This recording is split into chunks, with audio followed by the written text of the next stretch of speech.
All the crimes, all the clues, and a fully loaded lineup with an all-new identity. What do I call you? All right, y'all. What is good?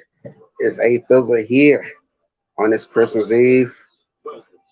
It's maybe the last time I see a stream for me until next year, I guess. But yeah, I decided to go ahead and do the Falcons and the Baltimore Ravens.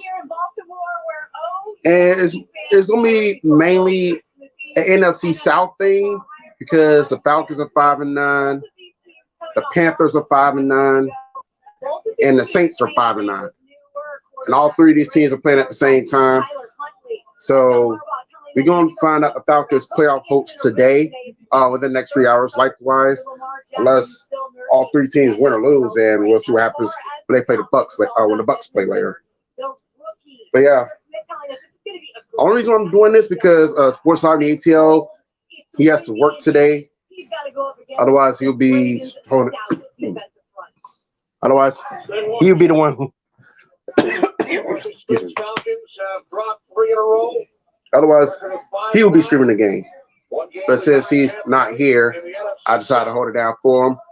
And this game's about to go ahead to kick off. It's live in Baltimore, Maryland. I think the temperature's like 18 degrees up there right now.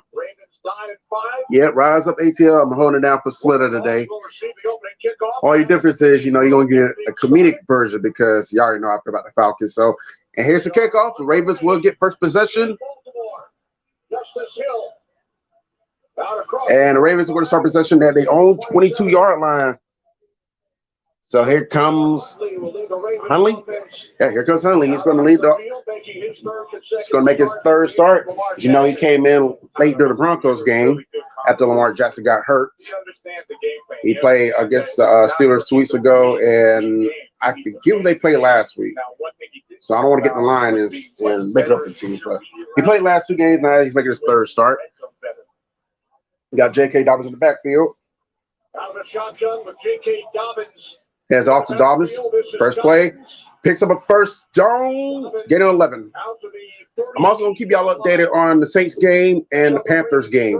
Browns who have first possession there. As for the Panther game, the Panthers have first possession. It looks like they're getting out of the field real quick. Marcus Robinson for the Gator right there. I really wanted him in Denver, but we got too many wide receivers. We didn't have enough room for any Gators right now. So first down, ball's at the 39-yard line. Man in motion. Here's Hunley. He throws it. Incomplete. Second and 10 upcoming. So it's 3 down. The 28th ranked Atlanta Falcons defense. 28th ranked Atlanta Falcons defense. Who would have thunk it that coming to week 16, the Falcons have a worse passing offense than the Broncos do? That's funny. A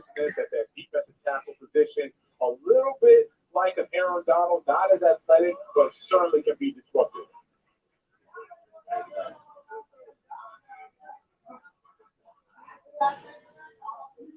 Gets it back off. Goes back to Dobbins on that one.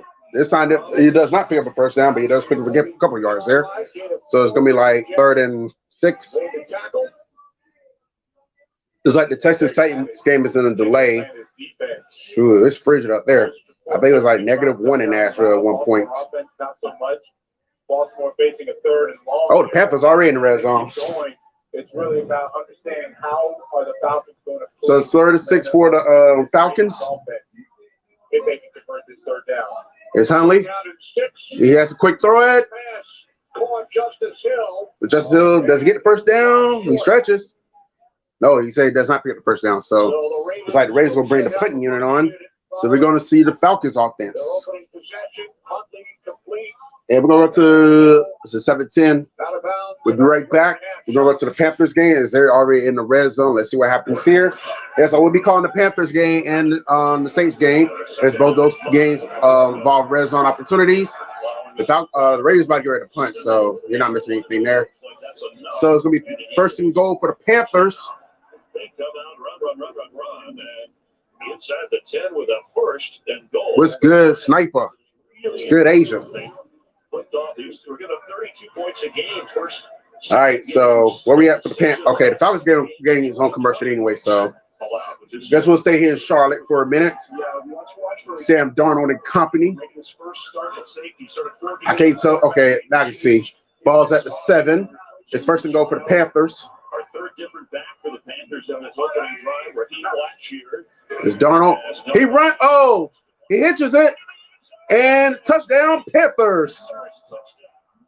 Raheem Blackshear picks up the 6 for the Cats. Good old-fashioned speed option. Option football is about. Don't forget, the Raiders and the Steelers are on tonight. Celebrate the 50th anniversary of the Immaculate Reception, which George Atkinson and Phil Villapiano still getting their feelings about it. Still call it Immaculate Deception.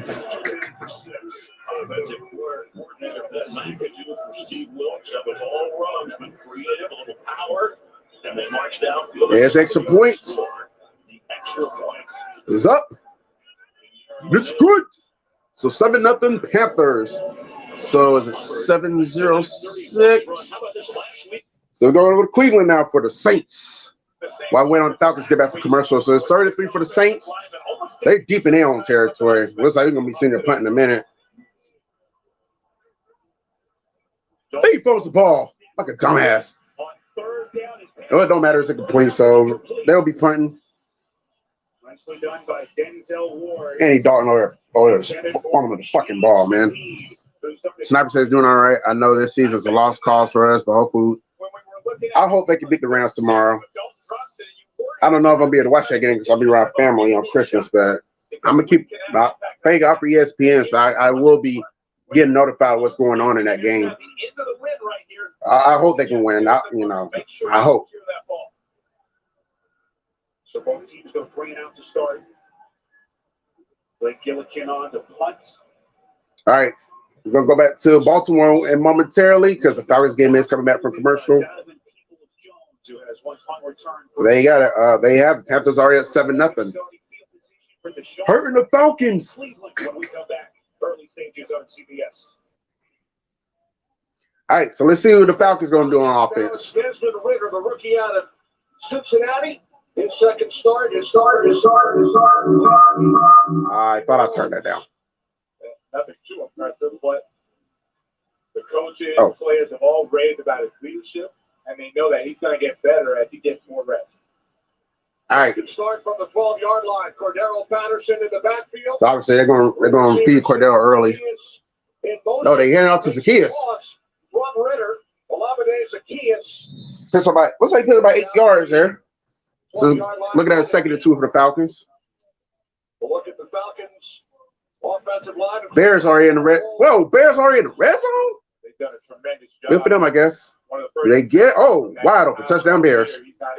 We're not calling the Bears game, but I just happened to see that on Sunday Ticket. Just Sunday Ticket game is just now. It was that was good though. Let the man wide open. Chiefs are playing right now. I hope the Seahawks can pull off the upset, but I'm not anticipating that happening. Meanwhile, they hand out to Cordero this time, maybe about a yard, so it's going to be 3rd and 1 for the Falcons. Even when the Rams are downright awful, we couldn't beat the Rams when we had Peyton Manning in 2014. Dude, they haven't beaten the Rams since 2002. They played them like 4 straight times and lost all 4 meetings, man.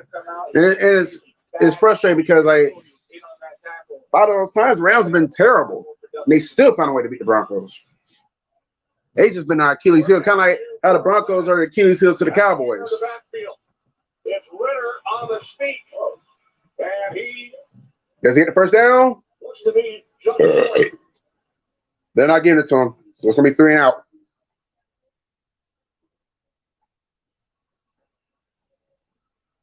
That was not a clean quarterback sneak. It looked like he just dropped instead of driving forward.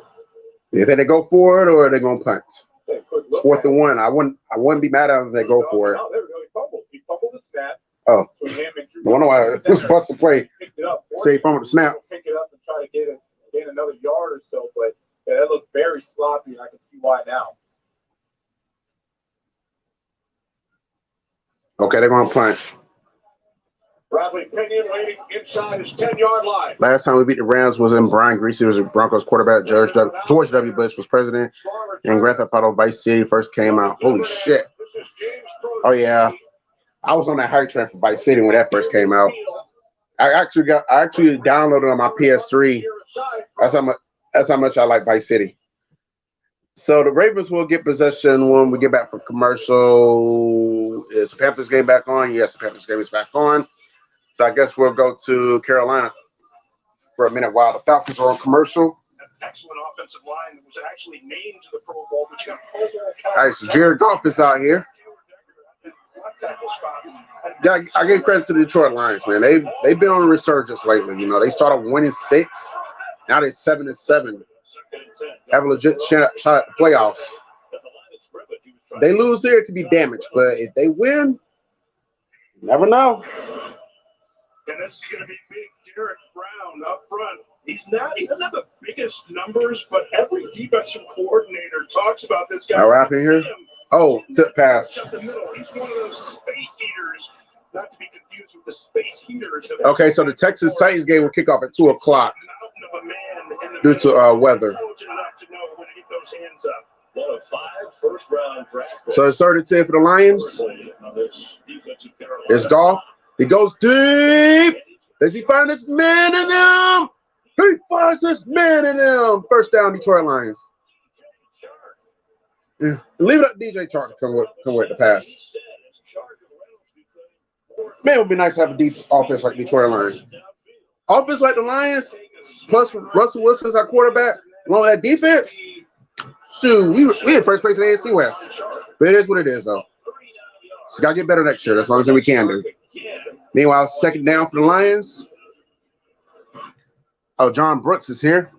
He said, our defense gets to stop. We can't do a damn thing with it. My God, this is embarrassing. But you love seeing that from your quarterback. Yeah, that's shocking, you know. He's going to take that shot. He's done an excellent job this season. He's really worked on his maneuvering inside of the pocket.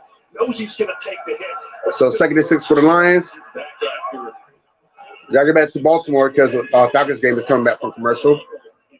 Lions in the red zone, by the way. And he's going to be stopped at the line of scrimmage. So 3rd and 6. You keep an eye on what's going on here. We're going to go back to Baltimore as that game's coming back from commercial now. Chance to make your holidays even merrier by winning $100,000 in Terry's money on Fox Super 6. Download the free Super 6 app on your phone now. Enter your 6 predictions to the NFL. Yeah, GTA Vice City was fire, but GTA 5, I don't think I ever got around to getting GTA 5. Very nice on this very, very Christmas Eve. Get $100,000. I don't know about you on Christmas gifts, though. I say Merry Christmas to myself. I would lie to everyone. Gotta get rid of this cough, though. It snuck up on me a couple of days ago. Thankfully, it hasn't morphed into something major like a cold or anything. Meanwhile, Huntley, he's going to throw it. He finds his man, cuts the corner. Who just returned to the Ravens on Tuesday after he was released by the Green Bay Packers. All right, there we go. He was a Raven last season, and he gains 4. That's what someone was playing in the background. But what a play by Huntley. Nice job, Tyler Huntley. Sammy Watkins. Sammy Watkins had cut the corner, puts the Ravens in the red zone. Transition for Huntley and Watkins. Meanwhile, they go back to the ground game, looks like it, and nothing. A.J. Terrell is right there to make the stop as Mark Andrews loses 3 yards on that play. All right, so 2nd and goal for the Ravens. Trying to get Mark Andrews. Hold on, let me see some comments. Quick screen to him last time, but Sniper says the main thing that's holding the Broncos back is our coaching staff. Yes, we got a bunch of boneheads in our organization, especially the offensive line. Yeah, that dude sucks. The Falcons haven't worked on the snap from the center to the quarterback. You think they would have worked? Yeah, by week 16, you should have that figured out by now. Inside the 10. Down to the 9, it's Huntley. It's like the defense is bad as it is, but yeah, you know the Falcons just have no consistent passing game, and now they can't even score more than 20 points. And that's going to be a major downfall if they don't make the playoffs, which I don't think anybody expected to make the playoffs anyway. But you know, you at 4-4 on top of the NFC South. The Buccaneers are slipping, that's your chance right there to strike goal, and the Falcons just never capitalize on that. Meanwhile, 3rd and goal, ball's at the 10. Hundley, he's gonna try to run. He does run. It picks up about 7 yards there. Touchdown Lions, by the way. So the Ravens. So looks like the Ravens gonna go for the field goal. You respect. It's a nice job of Our only way of getting out of this is getting a better offensive coaching staff and trying to get Russell Wilson up.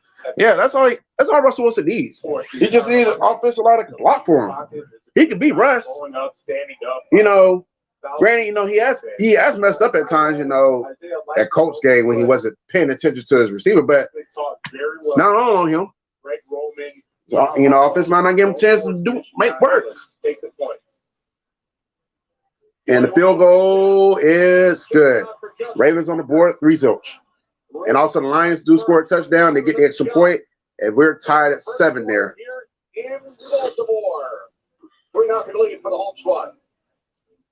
Okay, so with the award-winning Geico mobile app, our customers have 24/7 access, digital ID cards, they can even pay a bill here.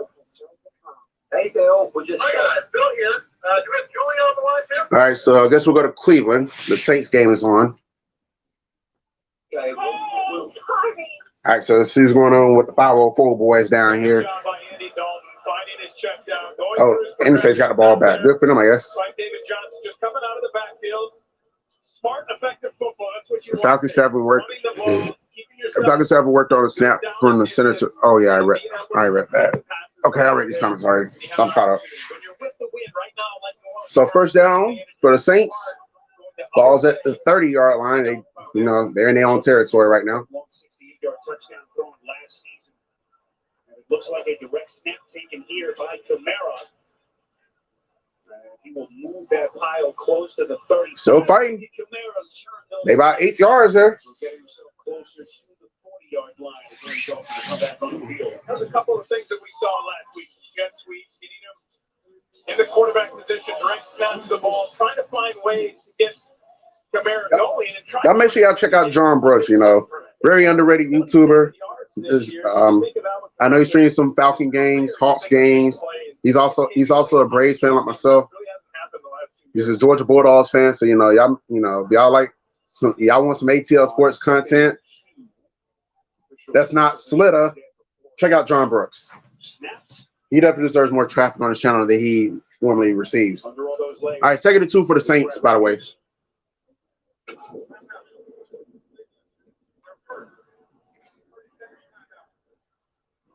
Kevin Stefanski will burn his first. 8 shades left to play in this opening quarter. Cleveland and New Orleans. Oh, they on a commercial. Everybody on commercial. I guess we'll go to Foxborough then. Oh, never mind. The Ravens game come back on. All right, so after holding the Ravens to a field goal, let's see how the Falcons offense responds. Meanwhile, no clowns over there in Kansas City just scored. Nobody cares though, because they're gonna fall apart in the playoffs like they normally do. Baltimore Ravens.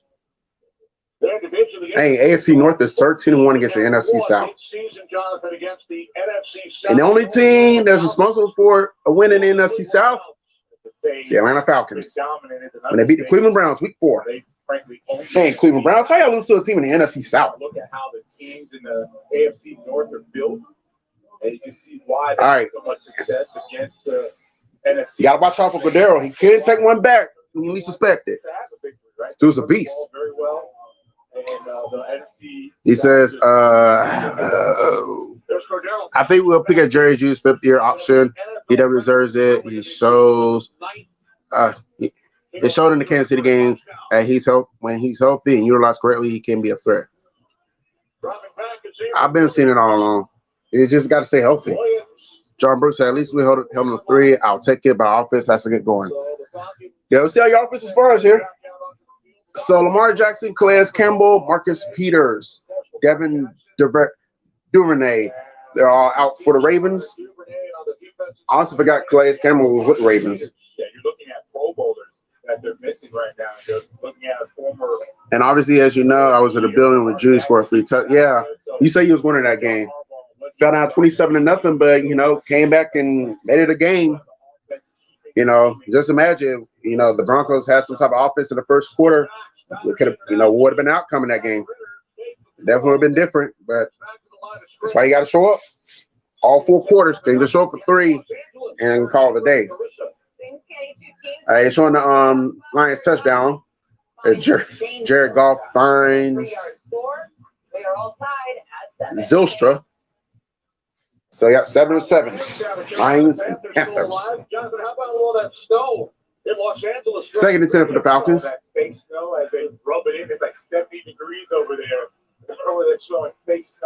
Ball's at the 30. Is Ritter. He's going to throw it. Incomplete. That was broken up by Hamilton. So it's going to be 3rd and 10. Kyle Hamilton has really stepped up. At first, they had him back in the secondary. And our defense picked off the most overrated quarterback. Yeah, Coach Mahomes is overrated as fuck. I don't give a fuck what anybody say. Real kids said that prick. I hope to God we can finally beat them next week. The Broncos are long overdue to being Patrick Mahomes. Hopefully it can happen next week. If they beat the Rams, that's going to give the Broncos a little bit more some momentum going into that game. They can do it. They just got to play all 4 quarters and not slack off. Meanwhile, 3rd and 10 is Ritter. He's knocked out. Jerry Judy became the first Broncos receiver to score 3 touchdowns in the game since Demaryius Thomas did it in 2014 against the Dolphins. Fun times when the Broncos were elite. Fun times when Broncos actually had an offense. Because it's like you know the defense is there. And it was mainly stress-free Sundays for the most part, because you already know the Broncos are going to win. Except when you played the Patriots when Brady was there, then you know those games, that would be the only game as a Broncos fan during that time frame you had to stress out about, because you never know how the outcome is going to be. But you know that if the game was in Denver, you get the edge to the Broncos. If the game was in Foxborough, you get the edge to the Patriots. Meanwhile, the Falcons do go 3 and out. And that's that. Yep, got the new iPhone 14 with this amazing camera at T-Mobile.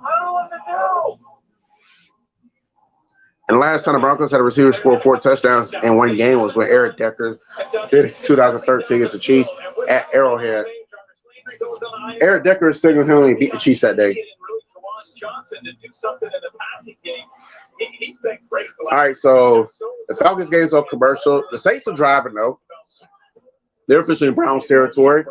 Hands it off to Kamara, but Kamara is ran into a brick wall of Browns.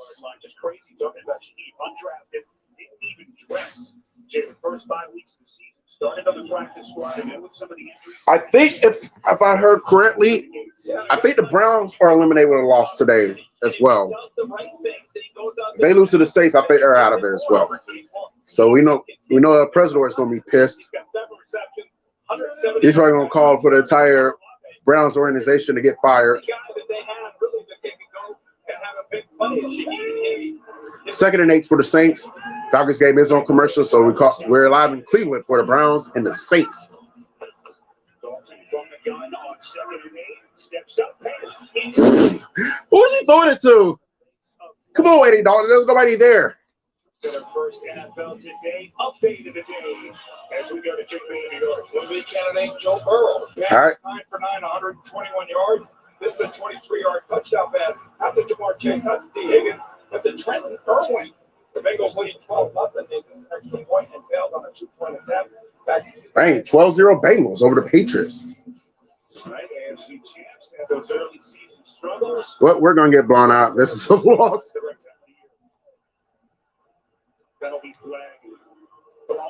Let me double check.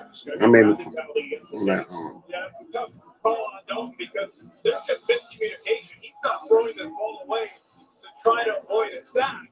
They have miscommunication. Watch, Andy Dalton thinks this is where his receivers are going to go, and you have 3 receivers there, and nobody goes into that area. And I think it's just miscommunication. It's a tough penalty. Lost down and the yardage, so now it's 3rd and long. You got to be thinking here, if you can pick up half of it, maybe you would go for it on 4th down if you're the Saints. Yeah, the Browns could be eliminated with a loss today.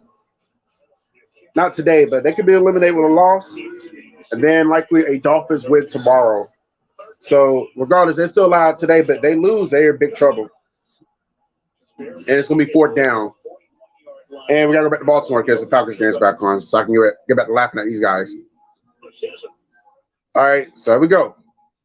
It's a Huntley show, and it's back off to JK. No, that's not JK Dollars this time. Out to the 48, game 5. That was Edwards.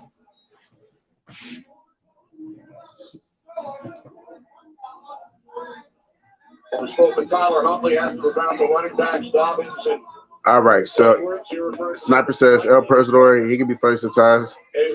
El Personor is, yeah, he's hilarious. I can't, like, going by his name, like, I honestly thought for the longest he was a Cowboys fan until I started watching it, really started watching his videos. That's how I found out he was a Browns fan. Meanwhile, it was pissed up the first down. And then finally shoved out of bounds at the 40 as we check in with Shannon. Kenny, you were talking about the playoff scenario for the Baltimore Ravens. John Brooks says, "Fizzle, like you said, we can't put a drive together. Offense is pure garbage. Dropping snaps, going 3 and out. On yeah, you definitely could not have that, John Brooks. Not if you want to win this game. We know the Ravens are decent, but still, you know, y'all gotta be able to move the ball." Big 2 said offense playing like shit. Guess what, y'all? Regardless of how this game goes, you don't have to worry about me walking out on y'all. We will be here through the, unless I get a family emergency, we're gonna be here for the entire game. There's no going outside. Well, I can't go outside anyway. I can go outside, but I'm not going outside. But the point is, there's no going outside. Oh, I'm nervous. I'm nervous. I'm gonna let the chat talk to each other. No, we're gonna be here for the entire game. That's how we do it. Because y'all deserve, because like I'm not gonna get some Falcon fans here. Y'all deserve a full game commentary for somebody who's calling your team's game. Now it's 2nd and 11 for the Ravens. There's Huntley. He's going to throw it. It was almost intercepted. Pass was intended for the tight end Josh Oliver with Richie Grant defending. As far as Chiefs go, I'm so jealous. Nah, the Raiders and Chargers fans. It's got to happen sooner or later. It's got to happen soon. I'm tired of not beating him either. Now I know how Falcon fans feel about not being Tom Brady because we can't beat Patrick Mahomes. There's Richie Grant, comes down a lot, very aggressive in the run game. 3rd and 11. In order to keep him back there. We got HCTR is going up against the 49ers later on this afternoon. HCTR is trying to keep their playoff hopes alive. What a catch. But going to be short, so it's going to be fourth down. Decisions, the biggest last name is likely. But decisions. Justin Tucker, and now they're going into the wind. Watch the oh, they're going for the field goal. Against the wind, about 50 yards was his range. Right now he's going into the wind. So this 55-yarder, he should have enough leg for it. We know he's extremely accurate. This will be a 55. Let's see if he makes it. It says kicking into the wind, so that's going to be really interesting to see how this field goal going to go. 66-yard field goal. But Justin Tucker does have the leg for it, so. There's Tucker from 55. It's blocked. Oh! Oh, I got cramp just now. The field goal was blocked.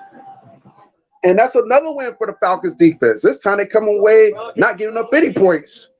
Comes up big. It makes you wonder if it wasn't blocked, would he have made it? Guess we'll never know. 3-0 Ravens. Forever. All right, we'll go to Charlotte. We haven't been there in a minute. So let's see what's going on with the Panthers. Ooh, see what's going on with the Panthers. Channel. Oh, we got a flag on the field. Yeah, neither one of these quarterbacks wanted to wear a glove today. I mean, believe me, compared to some other places around the country where there's football, it's like the Patriots almost got their front blocked. Pass interference. Defense. Not good, Panthers. Hold on. I got to laugh at Patrick Mahomes right quick. The Chiefs are on offense. We'll be right back. We're going to go back to Charlotte. I just got to laugh at Patrick Mahomes. There he is.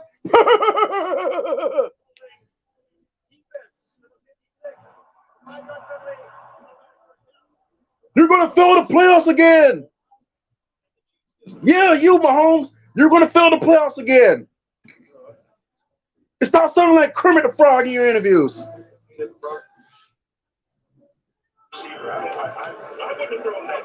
All right, back to Charlotte now. After the penalty, which gives the Lions an automatic first down. Ball's at the 31-yard line. Hands it up. Oh! He is stonewalled. He goes, no.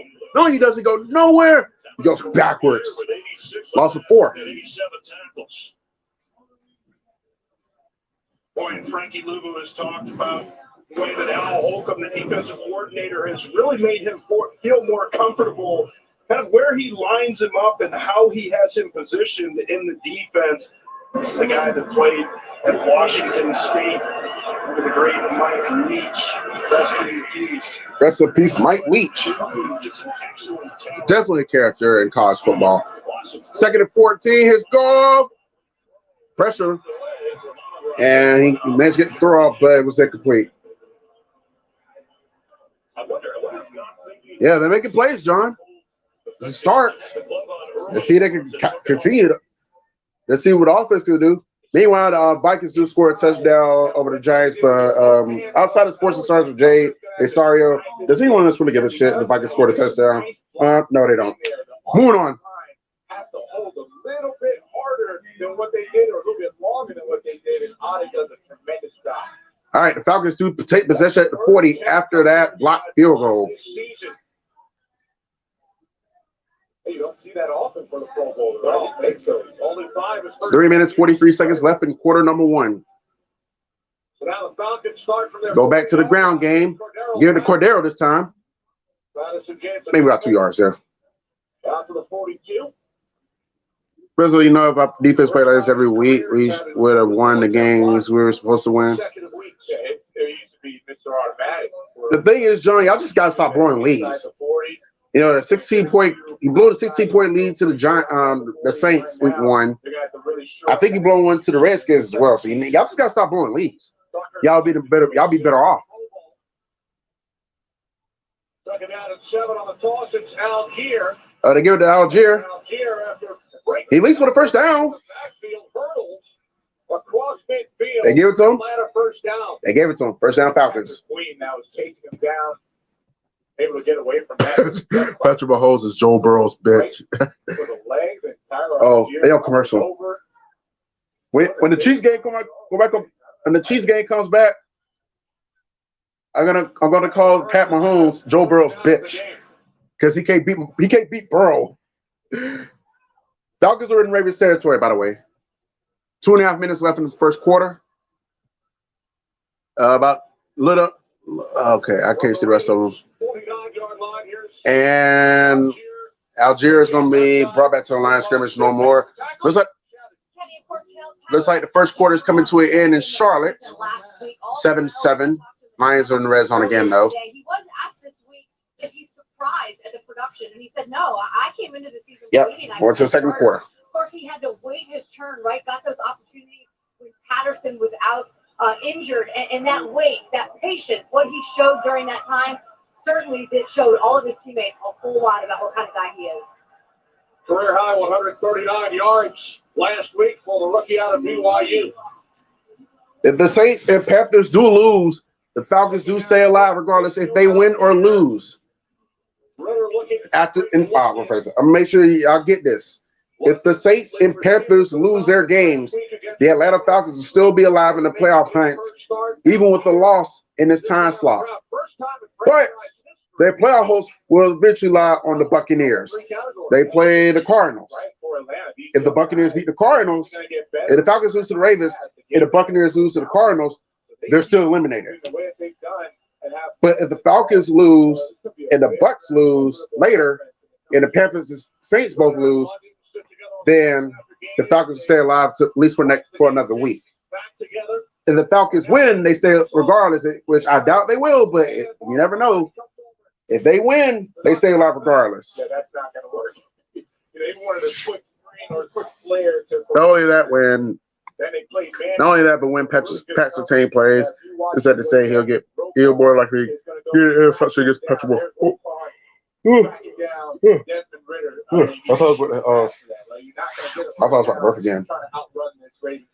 Falcons lead the offense out on 4th down. Ravens have set out. Oh, it's 4th and 5. He heads back to the sideline. And they're going for it. Which at 4 for 9 on 4th down conversions this year. Well, I figured, hey, playoffs online, gotta be aggressive. I do not blame him for going for it. Under pressure, he throws. And it's incomplete. Well short. So the Ravens are gonna take possession. I don't blame the Falcons for I'm glad that they got the turnover downs, obviously, but from an NFL, take the Falcon hater perspective out of it for a second and put it in the NFL fan perspective. I don't blame the Falcons for going for it on 4th and I don't blame the Falcons for going for it on 4th down. You're 5 and 9. You're in a relatively weak division. You're still in it. You know, your playoff hopes on the line. You gotta, Arthur Smith knows that he has to be aggressive. Like, we gotta go for it, y'all. We gotta make big things happen. It's now or never. It's now or never. We don't get it now, it's gonna be too late. 45 seconds left in the first quarter. Ravens do take possession at the 44. They go back to JK. He gets close to midfield, so he puts about 5 yards there. First down for J.K. Dobbins coming off back-to-back 100-yard games for both. Browns are moving the ball. Lions still in the red zone. J.K. Dobbins really is lightning for them. Especially if the Chiefs don't get home for the advantage, they're not going to. Well, they're not going to the Super Bowl. If they do get home for the advantage, they're not going to the Super Bowl. Because they're going to run to the Bengals again, and the Bengals going to beat them again. Shoot, the Bills will beat them if they match up with the Bills in the playoffs. Bills know how to beat them now. And he'll pop one of those for 30 yards. I mean, he was averaging like 9 yards a carry last week. And I hope there's a fact where the Bills get home for the advantage. That way the Chiefs are forced to go to Buffalo. Because there's no way to go win up there. But that's the end of the first quarter. 3-0 in favor of the Ravens. We're going to go to Cleveland. 3-0 Ravens. No, we're going to go to Charlotte. Matter of fact, let's do both. Hold on. Let me do it this way. For a brief note. Never mind. We're going to Cleveland. The Panthers game just went to commercial. So 2nd and 9 for the Browns.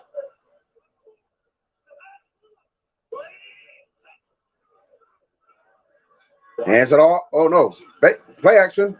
Finds his man. Picks up a couple of yards there. So it's going to be 3rd and 2. Caden Ellis on the tackle. It's a pickup of 6. And it's 3rd down. They should let this clock run out. Don't run a play here. Shut up. Let the Browns do whatever they want to do. They put our hopes on the line too. They don't got time to hear y'all shenanigans. Andy Dalton just chilling on the sideline. Oh, I guess they're gonna let the first quarter wind out then. So everybody on. So the NFC South games on commercial. Chiefs games on commercial. Let's go to. No, let's not go to Chicago. Bills are going to run away with that game. Let's go to Foxborough for a second. So I guess that's on my local CBS then. Bengals and the Patriots. Okay, I guess we'll go to Chicago then. Until one of these NFC South games get back to commercial. With his 3rd interception of the season. Oh no! Interception by the Bears? So the scoring threat blunted by the Bears. They take over. Bears trying to make it a matchup with the Bills for now? Keyword, for now. Hey, everybody on commercial except the Patriots and the Bengals. They don't have their hands on each other. They almost wrapped around and turned that into a touchdown. Hold on. Tyler Boyd is back in there. He's working out the slot. Pearl on 30-17. Delivers. First and goal, Bengals. Jamar Chase. Phone frozen. Trying to change the score. picking apart this New England defense. And how about the timing of the throw and the pattern? Exquisite. Watch this. Ball's gone right now. See as he's making the break? His back was to us. Jamar Chase's back was to Joe Burrow as he let that ball go. Supreme trust in the route and understanding. All right, Falcons game back on. Where he was expected to be. As they start the second quarter, Bengals finna go and score anyway, so it's not gonna matter. Going deep. And they go deep. Nothing. Incomplete. Out of the reach of the tight end Oliver with Terrell defending. Now I can change this. They're going to bring their big package, 3 tight ends in the game, and then they're starting to pass the ball out of that. A.J. Terrell, one of the better corners in the NFL. All right. He's going to run with the tight end all day. Sniper says, like I told you, I don't think Russell Wilson has been as bad as people make him out to be, but if you put Russell on the Chiefs, it's really the same thing as Mahomes putting up Peyton Manning numbers. We're down at 5. Huntley lays one out. Meanwhile, Huntley finds Andrews for a big first down, and the Ravens are in the red zone, y'all. Remember when home field advantage was so big? Damn, I'm so old. I remember those days when having a home field meant something. Now, when having home field meant something, nowadays it don't mean anything as much. That's because the Broncos were getting home field advantage. That's why. But the Broncos are not in the playoffs. Home field don't mean anything. Another 3-9 by the Falcons are ready for the season to be over. This is tough to watch. But you got 2 more games. It's very similar way that he runs his routes like Travis Kelce. And Hunter's going to take it himself, maybe about a yard there. We got the Eagles and the Cowboys later on this afternoon. Warrior High is nervous. And if he tells you he's not, he's lying. He is nervous. He's hanging around SLITA too long, so of course he's nervous. Accounting for 26% of the Ravens. Plus, Gardner Minshew is starting. That's why I said he reminds me of Travis Kelce. Meanwhile, the Browns scored a touchdown. It's built around him. He breaks those one-on-one coverages. He can beat corners, as you see, tight end safeties, the leverage that and that score is good, so 7-0 Browns. He gets credit for it. Second and 10 for the Ravens. Is Huntley. He throws it. He finds his man. The 9-yard line, it's the tight end. Maybe a couple yards there. Selma, I'm glad you brought up Andrews and Kelce. He actually told me he watches cut-ups of Travis Kelce. He said he loves the way he plays the game, yards after catch specifically. Dude, watch Shannon Sharp. Don't watch Travis Kelce. But how much do you love this guy? Coaches say he's ultra competitive. He almost loses his mind pregame because he gets so hyped. He's not soft. By the way, that's what Kenny wanted to call you, Velma. Oh, wow. Shannon throwing blows on the sideline. That was Shannon Spake, S-P-A-K-E. Coach, you're looking for her. Oh, I know where she lives. I'm coming for her after the game. Third down and 4. 3rd and 4. Oh! J.K. was taking run first. He was not able to yield that pass in. That brings on the field goal unit. That's what happens this time. Looking for Isaiah Likely. Well, I'm gonna say Huntley. Well, Sean Evans, drawing the break for it. Good year as well, playing physical and has a nice pass breakup on that play. So here's Tucker. Tucker. I drew a break for like that's a kicker. Will Tucker make this field goal? Oh, well, this will be blocked.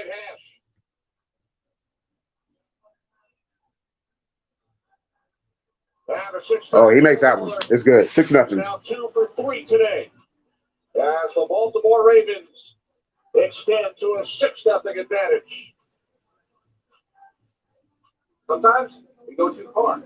I have, and that's why Taco Bell has hired me. Go ahead. All right, so we go to Carolina. They're in the red zone.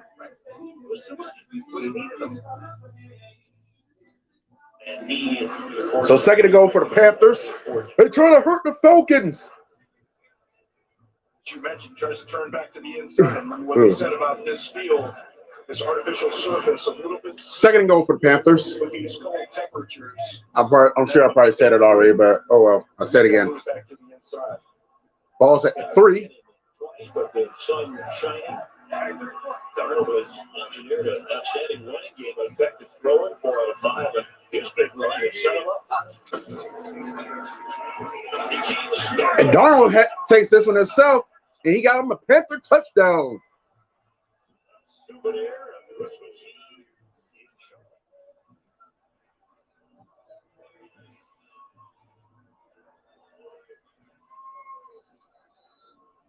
Again, options are meant to put players in conflict. Conflict players going to be right here on the edge. Sam Darnold keeps it, gets it blocking on the outside. Good read by Darnold, using the legs. Again, versatility in this offense, getting a lot of different looks in this first half. The extra point. The next point is good. So 14-7 Panthers. All right, miss some comments. And also guarantee you put Patrick Mahomes on the Broncos. I almost rolled this out, even thinking of that. We're going to kill over and die and have Patrick Mahomes on the Broncos. We're lucky to only be down 6 if the Ravens connect to the red zone. This will be a different game. Yeah, y'all holding the field goals is keep you on this game for now. Definitely don't want to. Definitely got to get some. Y'all got to continue. Y'all got to just get something going on offense. Y'all need a sustainable drive. There's only so many times y'all gonna hold them in the red zone. And that's why I like the Ravens are good. That good scoring in the red zone like that. Anyway, when it comes to touchdowns, so. Went right into the wind that just died on him. Does take a little bit of a Saints bounce inside the 30-yard line. Well, they got a lot of pressure. They may have even deflected that ball. Does wind up being a 42-yard punt. Diligent just barely able to get out. That game's on commercial, but the Ravens game is back now. We're in this case Falcons. Want to keep it NFC South. The fullback. Meanwhile, the Bengals do get a field goal, so they're up 15-0 over the Patriots. 3 possessions, Jonathan, only 1 first down. Ritter with 1 completion. Punt downs. Now we'll try again. So the Falcons only picked up 19 total yards this entire game. And being a little more creative in the run game. You know, you had Cordero Patterson back there a lot. Tyler Algier, he brings a different element to it because he doesn't need that long stretching zone to get going. So let's try him in the backfield. That's what they have right now. All right, so the Falcons start possession right here at 33.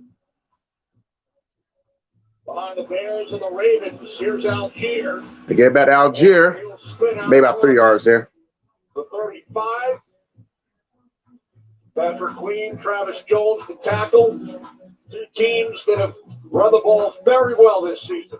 Both of them over 160 yards rushing per game. You see how much of a percentage it is of their offense, and there you go. That's most important, right? You see second, third, second, fourth, top 5 in rushing in all the major categories, and that's why both of them are in position to possibly make it to the playoffs. Both again out of first place in their respective divisions. Second down and 7, fake to Algier. Ritter throws. finds the kids for the first down. For Atlanta, first down. All right, passing play that resorted to first down for the Falcons. It's about time. That's a nice job. Fuck Patrick Mahomes at the end of the day. Yeah, fuck that motherfucker. The key is getting space. But if he works out to become a Bronco, then as long as he doesn't fuck up, then You see that the offense hasn't really listen, I'll support Mr. Bronco, but Mariota. I said I'd rather kill over and die than have him become a Bronco. That's how I feel about Bryce Harper comes to the Braves. I'd rather kill over and die than have Bryce Harper be a Brave. The second NFL start. Meanwhile, they go back to the ground game. Heads out to Algier. Maybe about 4 yards there. No, it's 3. Maybe they should put Cordero Patterson back there again because Algier's not getting it done. And it was funny when we talked about, why is that happening? It's because you talked about 15 years ago, it was everyone getting beat defensively to stop the run. Then offenses said, okay, well, we're going to get more athletic and start to pass the ball more. Then you saw the quarterbacks, the wide receivers, etc. Now that defenses have caught up to the passing game, you see fullbacks are now the flavor, big tight ends. Second to 7. Coming alive. Back to the ground game. And it's back to Algier.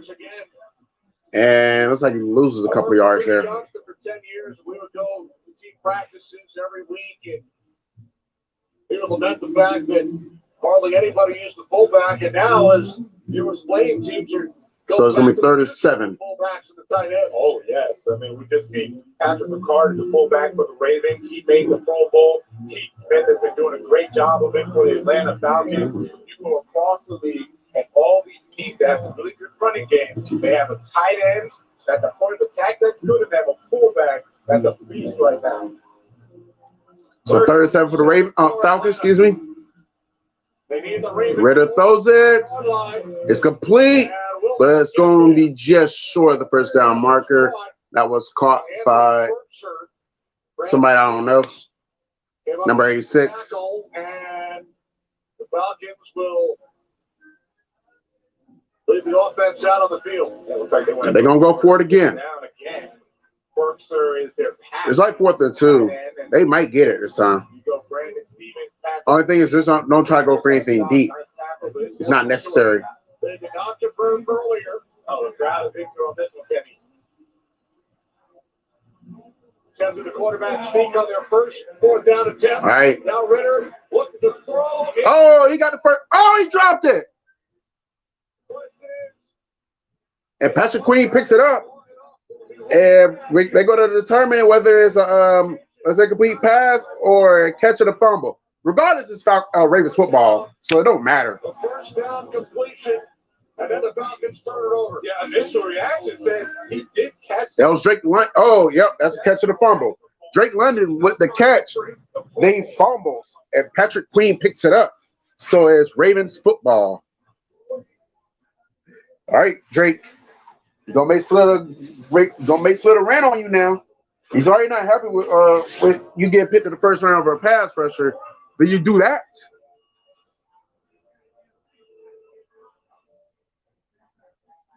This is going on in Cleveland. Falcons game on commercial now. So looks like the Saints were driving. Oh, no, the Browns were driving. And it looks like they stalled, so it's 4th down. Yeah. Yeah.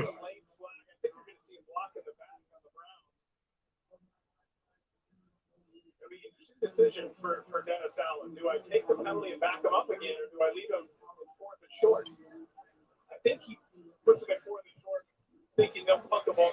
Vikings are up 10-0 over the Giants for anyone who gives a fuck. That's the conversation right now happening up on the Saints sideline. Dennis Allen. All right, so they got a flag. This is the Saints and the Browns. Part of that decision making for Dennis Allen is how Kevin Stefanski has gone for it on 4th down. And this is on the Browns, blocking the back. It would be Amari Cooper. Let's see.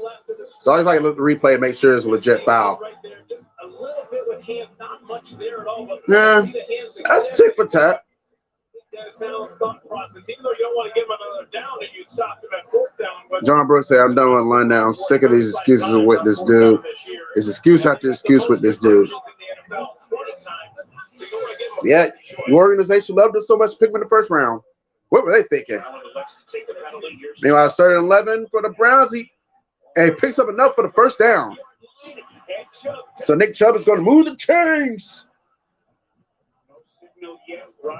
No, he got it. You don't gotta measure it. He got the first down.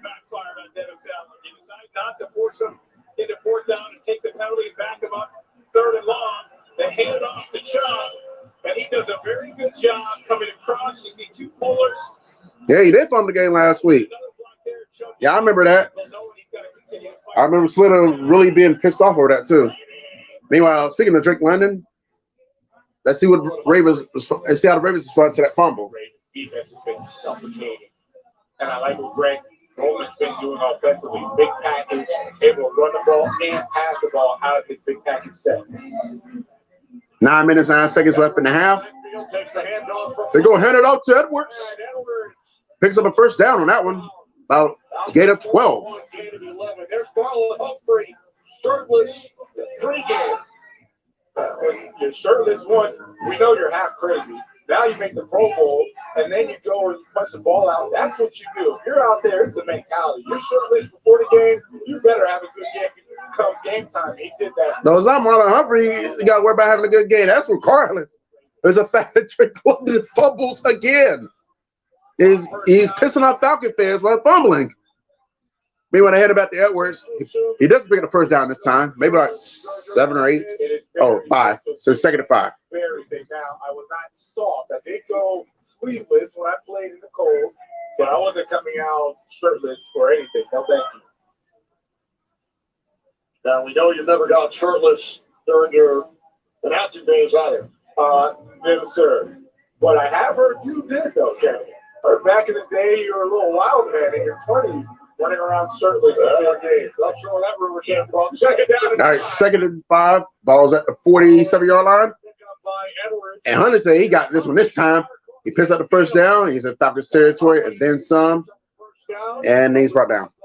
You know, when we spoke with Huntley on Thursday, he was excited to meet like Margaret because Raiders and Steelers tonight, 8:30. Spring game. Yeah, so Huntley. And then you got no, I said that back. Did I say the Bucks and the Cardinals are tonight?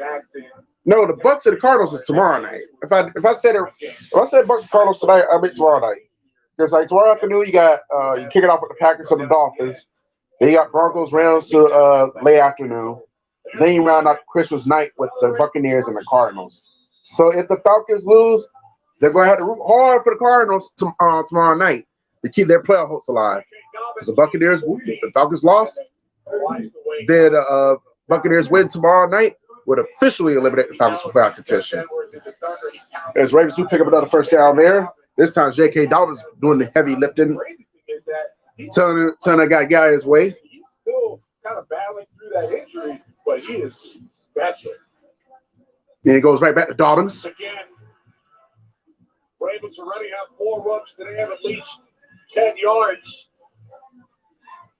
We talked about J.K. Dobbins. That's 245 rushing yards, most in the NFL. 8.8 yards per carry. Back-to-back 100-yard games, first time in his career. That's J.K. Dobbins numbers. Dobbins gave me over 100 yards. Hold on. Sniper says something. Let me see. Since it looked like George Patton will be our GM next year, and all I got to say is if the Broncos don't make the playoffs at the bare minimum next year, he'll begin the pink slip. We need to make playoffs. Georgia Bulldogs for life, number 1. He says, as J.K. Dobbins only picked up a yard on that play, he says Mahomes going to be in the AFC West forever. Me and the Broncos never win that division. Never say never. Never say never. Peyton Manning was in the division for a couple of years, and you know, Chiefs found a way to beat him. So we can find a way to beat Mahomes. I'll admit George Patton is better at evaluating talent via the draft than John Elway was. As bad as Elway was at GM, at least getting Peyton Manning and drafting Von Miller paid off and meant something. All right, so the ball's at the 26-yard line. Oh, okay, timeout. There's 33 for the Raiders, by the way.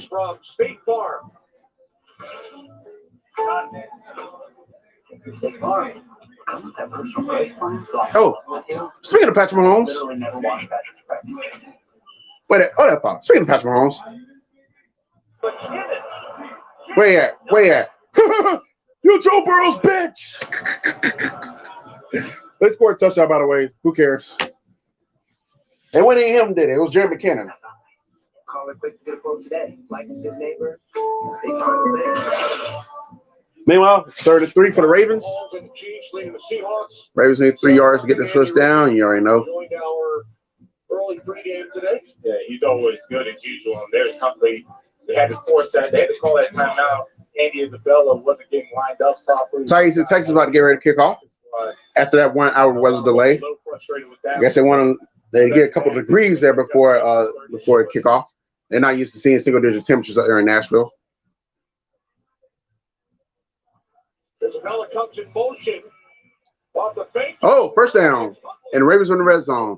First down with his legs inside the Atlanta 20.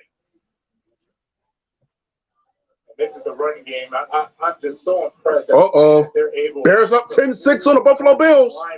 And they can do it in any form or fashion out of the gun. Bears up 10-6 on the Buffalo Bills, y'all. Remember that. Bills are still winning, though. Really good. They're as good as they come. There's a reason why they're just toying with the Bears right now. Meanwhile, they go back to J.K. Dobbins in the ground game. Picks up a couple yards there. 15 P's. Bills of London wasn't worth the draft pick. Of course he wasn't. You should have. You had Jordan Davis right there in your back pocket. They should have went with Jordan Davis. I don't know what they were thinking. Style quarterbacks for a reason, because it makes it so much easier. And when y'all passed up on him for Drake London, I was hoping to God that Jordan Davis fell to the Broncos just to stick it to y'all. But I think the Broncos wound up trading down shortly thereafter. So, meanwhile, 2nd and 5, stays on his feet, maybe about 3 yards there. And then gained some extra yardage down to the 13-yard line. Under 4 minutes remaining in the second quarter. A look at the Ravens in the red zone. There's Greg Roman with and without Lamar Jackson. This is their third attempt. Today had to settle with 2 field goals. Without Lamar Jackson, you want to lose the element of just a dynamic player, right? All right, 3rd and 3. Having that comfortable ability as Lamar Jackson does to connect with the Ball's at the 13. 10th play of the drive, third down. And Honey keeps it again. He picks up the first down, so it's going to be 1st and goal. Meanwhile, the Panthers and the Browns are in the red zone. Looks like the Browns score. No, they don't, because Deshaun Watson's holding his head like, "How you not catch the ball?" Nice job at the point of attack. Patrick Ricard doing a really good job, and then Huntley making sure that he got the first down before putting 2 hands on the football. No, seriously. How you not catch the ball? You wide open, dude. That's a good pass by Deshaun. You got to have that one, dude. That one on Deshaun Watson. That was on you. You should have caught that ball. So it's 1st and goal for the Ravens. 3 career touchdown passes. They've all gone to Andrews. And they go back to the ground game. This time it's Dobbins. Takes it down to the 6.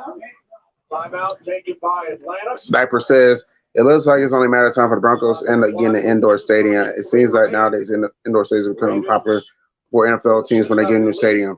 No, it's only for Southern teams. We'll never get an indoor stadium. Meanwhile, timeout by the Falcons. Take this timeout right now. Save some time. There's Arthur Smith. Really revamp this running game. It looks like you got to take a shit. Get a stop, get the ball back. Arthur Smith, why you want to take a shit, man? Just go. If you got to go to the bathroom, just go. That's a big one. 8 straight quarters without a touchdown. And this is what the Ravens fans have been complaining about. And understandably so. You had score a touchdown, will you? Got to look at the big picture. Understand that the running game is going well. It's working well. That's what Ravens fans probably said. Score your goddamn touchdown. Touchdown Panthers, by the way. And the Browns do out on the field goal. It's almost like you're putting these games out of reach where points are at a premium. Ravens have scored only 2 touchdowns over the last 3 games prior to this one. Averaging under 10 points per game during those 3. All right, so 2nd and goal for the Ravens. Hit the ball already. Is he going to run it? No. He drops it. Intended for likely, he drops it in the end zone. Then again, he might have been out of bounds. His feet might have been down, but he didn't, regardless, he didn't catch it, so it don't matter. Want to get him more involved in the passing game, especially down here in the red zone. First pass of the drive, they try to get to him. Incomplete pass. It looked like the first option was going to be Andrews. That was good coverage by the Falcons, and then the second would have been likely. They got empty formation. Deshaun Jackson slot to the left. Huntley. End zone. Did he get it? Touchdown, Ravens. To the Marcus Robinson, the Florida Gator. Big guy's no longer with the Chiefs.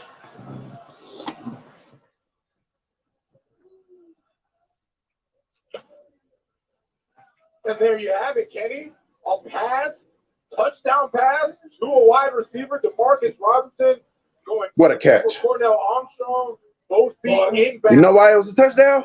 Because AJ Terrell, wow, because AJ Terrell wasn't guarding him. Great effort by DeMarcus Robinson. He noticed that Cornell Armstrong had his back to the ball, so he just goes up, fights for the football, and gets a nice touchdown. Second of the season for the longtime Kansas City Chief. And the first touchdown reception by a Ravens wide receiver since week 3. You know, for a team so good, you would never imagine that it would have been so long for a wide receiver to have a touchdown.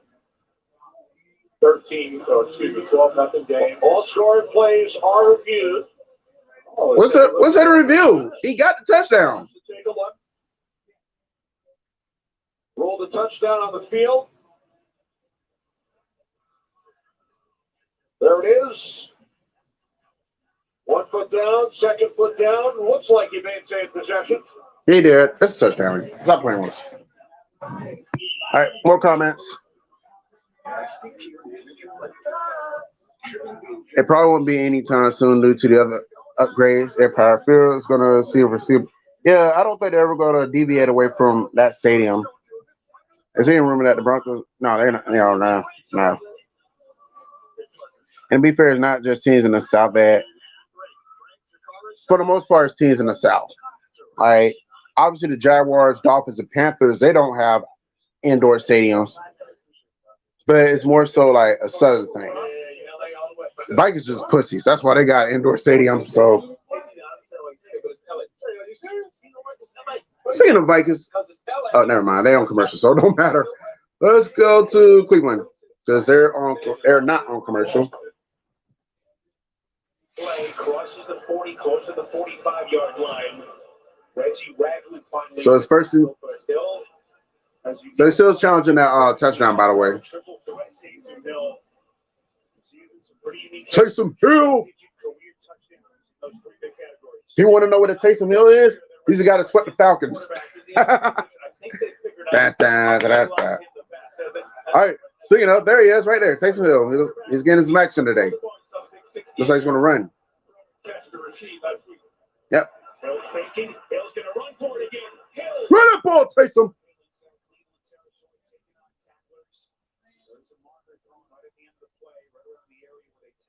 Chiefs up 14-0. Boo. God damn, Seahawks. He picked the time. Or he picked today to suck. Taysom Hill has done the most. Run the ball. Defense. 15-yard penalty. That's Tony Fields. Oh, penalty on the Browns. You're right there. Helmet to helmet. Yeah, exactly. Yeah, you can't do that, dog. You know better than that. You just get the Saints an automatic first down. Automatic first down. Physical, strong quarterback running the ball. All right, let's say we got the verdict on the catch. Well, we had some looks during the commercial break. We spoke to Dean Blandino, our Dean of Officiating, and the ruling on the field has been confirmed. Touchdown. It was a catch. Touchdown Ravens. We already knew that. We knew this all along. So I'm playing with us. And the Ravens are going for 2. With disrespect, they got towards the Falcons. They are not playing with these cats today. And he gets it. So it's 14 Zappy. 14-0 Baltimore.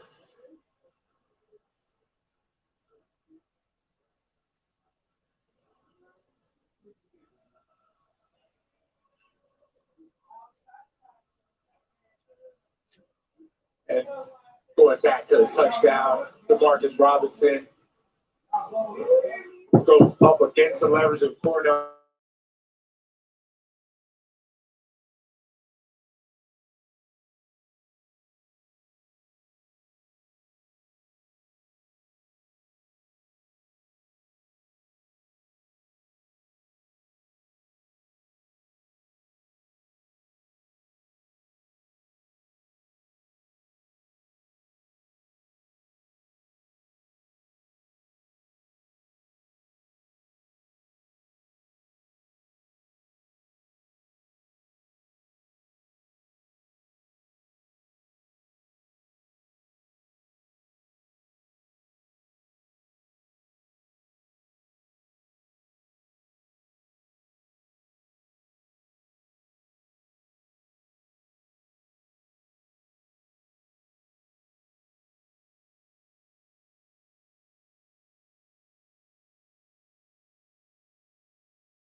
Teams on opposite sides. All right, so coming off that touchdown, that 2-point conversion, the Falcons do get possession. I feel like the Falcons have to score. Okay, we got a game break here. Daniel Jones. Don't tell me. Oh, I'm about to say, don't tell me y'all let Daniel Jones run a touchdown on y'all. It's 10-7 Vikings over the Giants. Meanwhile, as I said, the Falcons, I feel like they have to score a touchdown here before halftime to keep this a game. Because if they don't, this can get severely out of hand in a heartbeat. Oh, Bills in the red zone. I already told y'all the Bills were going to go ahead and whoop up on the Ravens. I mean, the Bears, excuse me. They were just playing one in the first half. All right, let's see what the Falcons do. Ouch! Grab! My foot. Play action. He finds Cordero. Picks up a first down. And the clock's going to stop because he's got pushed out of bounds. Okay, the crap went away just as fast. The Colts, once upon a time, playing the dome. Now they play in the ordinary indoor stadium. No comment. Falcons looking to stay in the hunt. 14 up. Oh, so they did let the clock run, so it's 2-minute warning. So they have it. Excuse me. The announcer, excuse me. That went down the wrong play. The announcer said that the Ravens, they could playoff berth. They could playoff berth with a win. Have you gotten your updated COVID-19 booster? They're designed to help protect you. They've got all 3 timeouts. What does Carmichael guy look like? He don't coming back in. This is the play where I would think you had Taysom Hill. All right. So it's the Falcons on commercial. We go to the Saints. Sir, facing the 31. Ball's at the 15. That's right. New Orleans Saints are in the red zone, y'all. 5-on-4 boys. And they pick up a first down just like that. It's elementary. On his second take. That's going to be a first down for the Saints. You got 3 timeouts left. If I'm not mistaken, I think the Bears new stadium that's being built in Arlington Heights will be. I didn't know the Bears getting a new stadium. That's news to me. All right, so here we go. First, should be first and goal. Oh no. Is that 13? Yeah, first and 10. Regardless, they're still in the red zone though. And Dalton runs. He's challenging. No, that was a Dalton. That's Camaro. I'm about to say, Andy Dalton is channeling his inner Taysom Hill just now. And so I got a timeout. How dare you go on commercial? I'm telling you that I shut the slaughter last night. So we just own a cat now. Well, this is going to Chicago right quick. While we're on Falcons game, get back from commercial. Try to go through. It's 4th and 10 for the Bills. Probably could have drawn a pass interference. Tyler Bass is going to attempt the field goal here. Boom, the ass is up. This one is off the mark. Oh, excuse me for a second.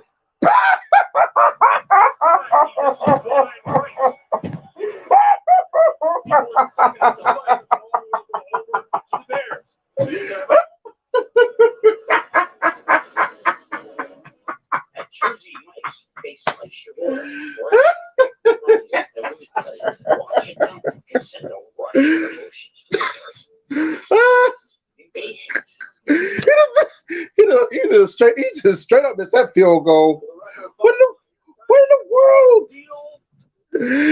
Ooh, Tyler Bass was straight up missed that field goal like it was no tomorrow. That was funny.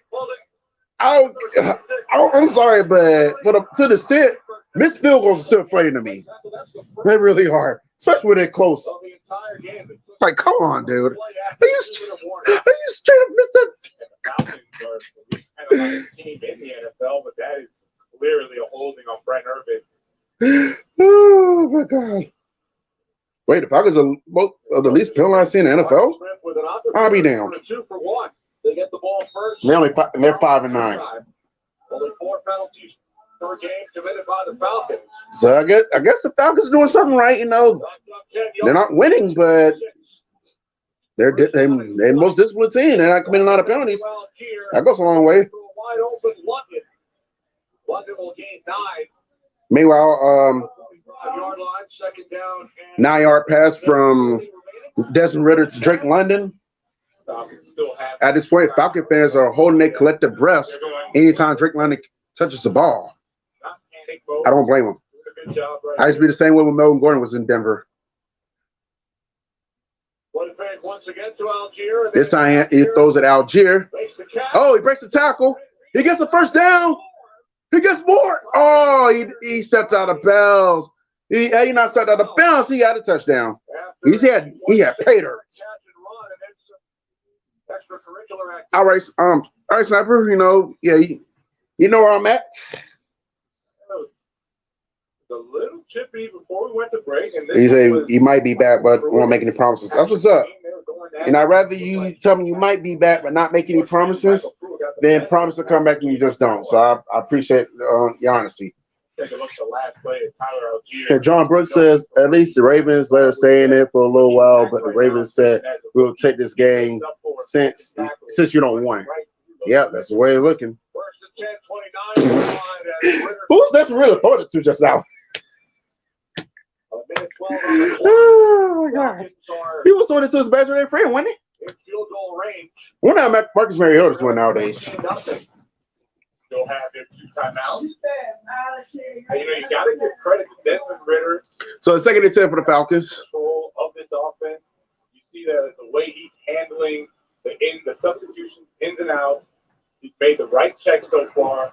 They haven't gotten much production, but it's really more a credit to the Baltimore Ravens defense and how well they're playing. Second down and 10, low snap. This is Avery Williams. Timeout taken by the Ravens. Speaking of the Ravens defense, only 102 points allowed in the first half, second lowest, only behind the 49ers. We've heard all season how awesome that 49ers is. So, you know, got to give obviously credit where it's due to the Ravens. When you start looking at this rookie and saying, all right, can he be the guy for the Falcons, the future of this organization? Right now, as far as leadership, composure, the answer is yes.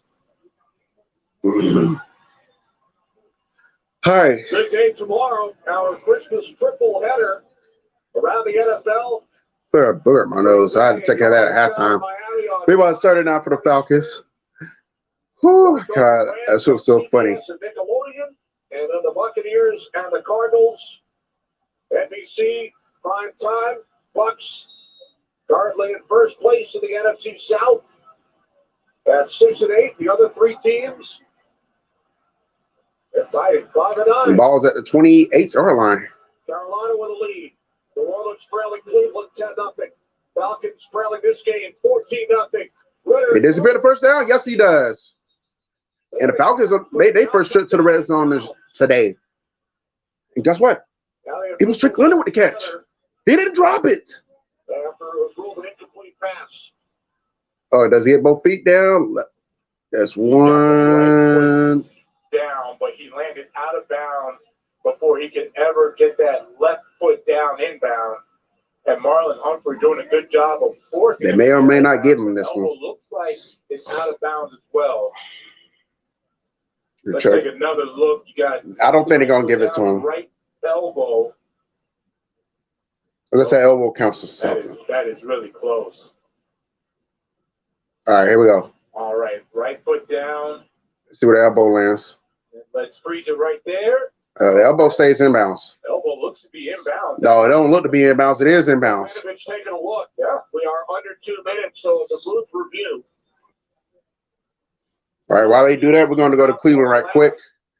However, the play is under review. Tell him pass Mr. Field. Straight up Mr. Field goal. That's just so funny. And it's halftime in Chicago, by the way. All right, 4th and 2.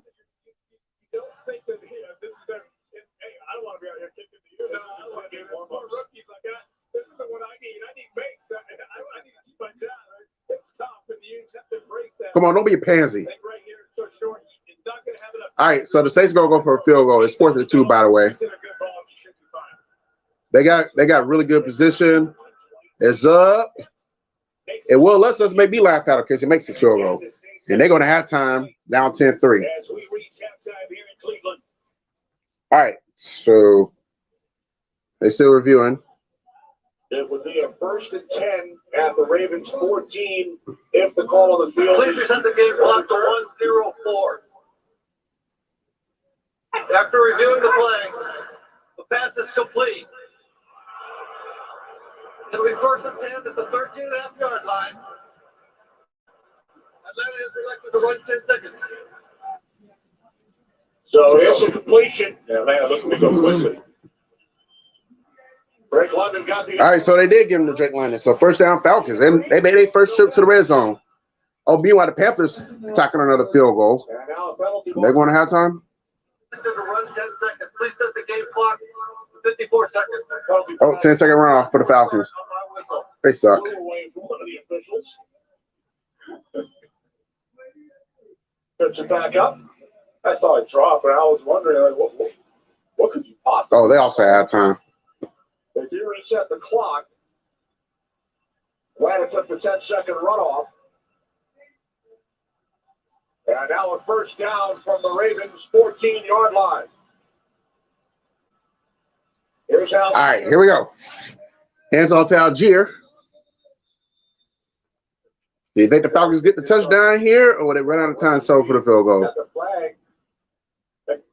Come on, ref. We just assumed that he threw the flag down. We're like, what's going on here? Start letting your flags run a mock. What's coming up at halftime, Kurt Menefee?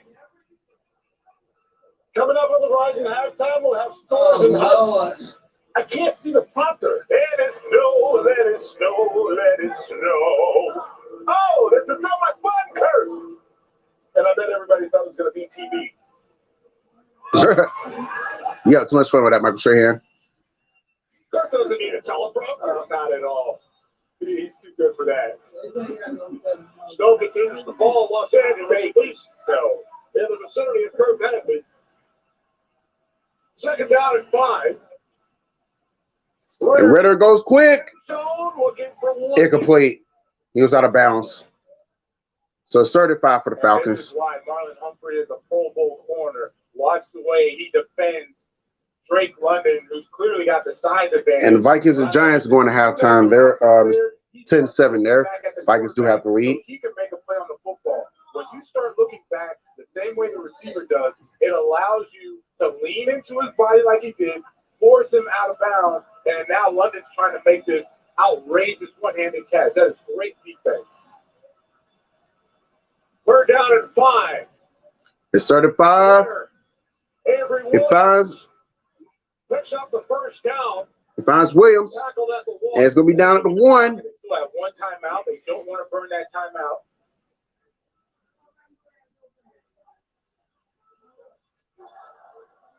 They're going to keep it on the ground. You flush out the pocket. Incomplete. Why you just don't get the Cordero Patterson here? Just don't get the touchdown. What was all that about? That's why I laugh at the Falcons. They do dumb stuff like that. There we go. There's the flag. You're at the 1-yard line. You feed it to Cordero and get the touchdown that way. He was ready. There was intentional crowded on your dumb ass. Lost it down. Yeah, he was out of pocket though. Arthur Smith, he is up in rage, saying that it hit his arm, hit the defender's arm, but I don't see it. What I saw was Ritter roll out. He is outside the tackle box, but the ball does not get to the line of scrimmage, so that is intentional grounding. Please set the game clock to 10 seconds. Let's watch his arm. The left arm, Marcus Williams hits. Ooh, Arthur Smith may have a case there. Marcus Williams hits Ritter as soon as he's throwing the football with that left arm.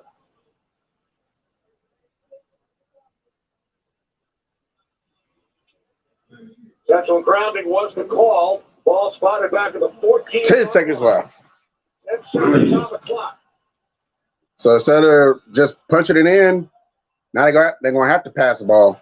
They got to go real quick. of the gun. Arthur Smith was They got timeout, and it will be timeout. voted. So the Falcons burning last timeout. Yeah, final timeout. Yeah, so that last play could not be reviewed to see if the arm was hit or not. So the intentional grounding is called. And now the Falcons send out 2 of the field goal unit. They'll look to get some points prior to halftime, and then we'll receive the second half kickoff.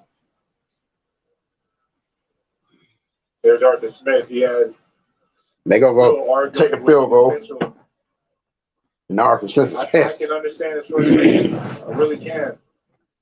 Because I'm trying to make the playoffs here. You're fucking us, ref. To the red zone, you're up on the 1 yard line, and then all of a sudden you get backed up and are forced to have a field goal as opposed. So we get our first Youngway Koo sighting. 32-yard attempt from the right hash for Young. It's up. And his kick bounces off. Oh, he made it. I was about to laugh at him too, because it hit the goalpost, but it bounced in. So it's good. Yeah, Arthur Smith is smiling now because the Falcons are not going to get shut out. And it's halftime. Wow. So Koo connects. Arthur Smith not happy about that previous play. Oh no, he's not happy anymore. He's still arguing with the ref. Snap stats brought to you by Geico. Only 29 yards on the ground for the Falcons, over 100 for the Ravens. Oh shit! With one takeaway, I raced too much. Touchdown. Tyler Huntley connecting with DeMarcus Robinson in the end zone. Ravens can clinch a playoff spot with a win and a Patriots loss. Cincinnati leading New England 22-0. Late second quarter. Desmond Ritter in his second start, 9 of 15. Tyler Huntley, his 7th NFL start for this year. I'm gonna blow my nose. Also picked up a couple of first downs. Since their game's officially at halftime, I think all these games are officially at halftime. Chiefs game just went to halftime. I guess you can watch y'all can listen to the Texans and Titans for a minute. Apparently, they got a long way to go before halftime. And I shall return. Sometimes that ball feels like a brick when it hits your hand. The former Texan nearly picked off his old team. Instead, it's 3rd and goal. Jeffrey Simmons lined up over the right guard, Jimmy Morrissey, left guard, Jimmy Morrissey, who's in the game. He's trying to split this gap. And Lovie Right there. Smith calls timeout.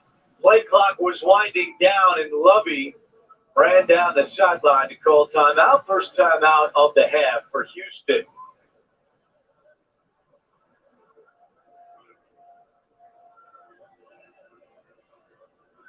.244 to go, first quarter.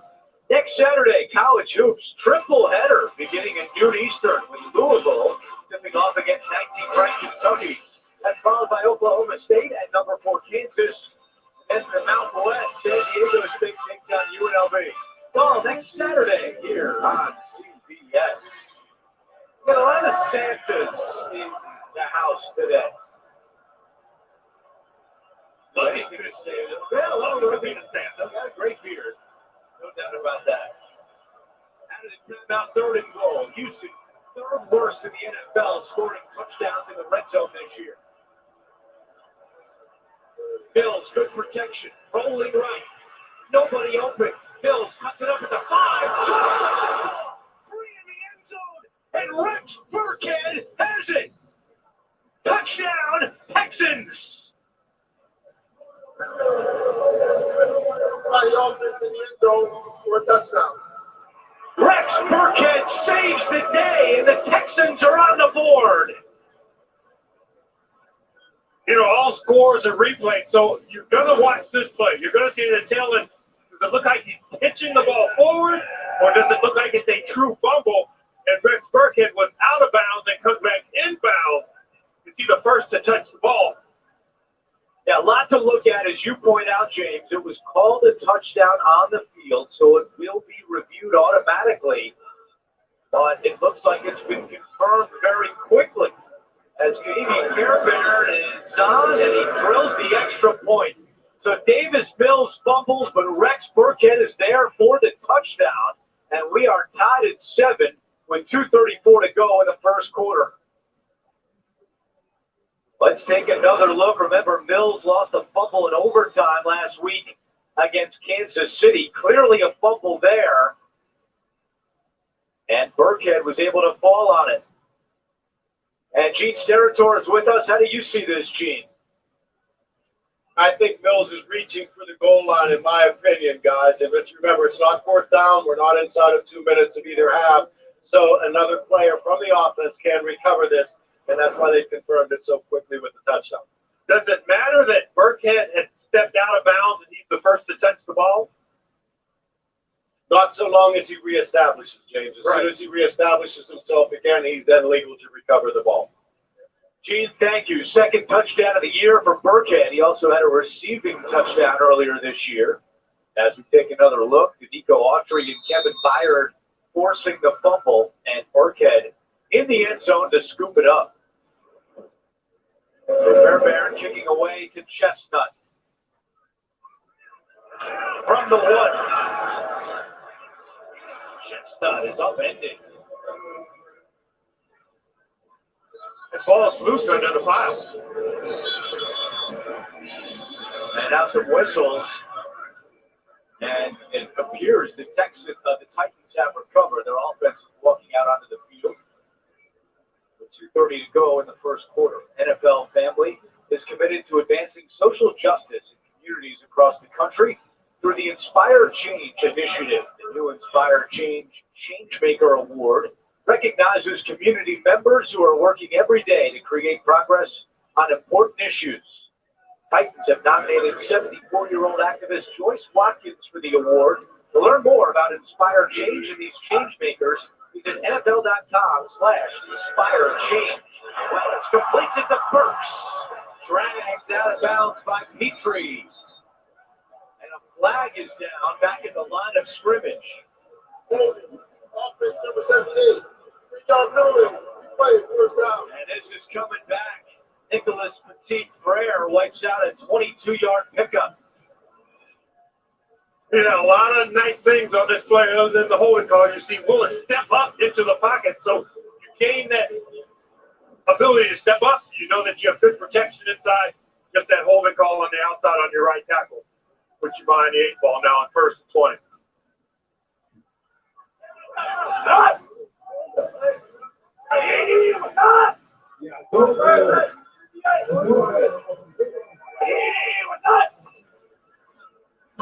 Henry finds a hole. Derrick Henry right up the middle. And he gets those yards back, a 13-yard pickup.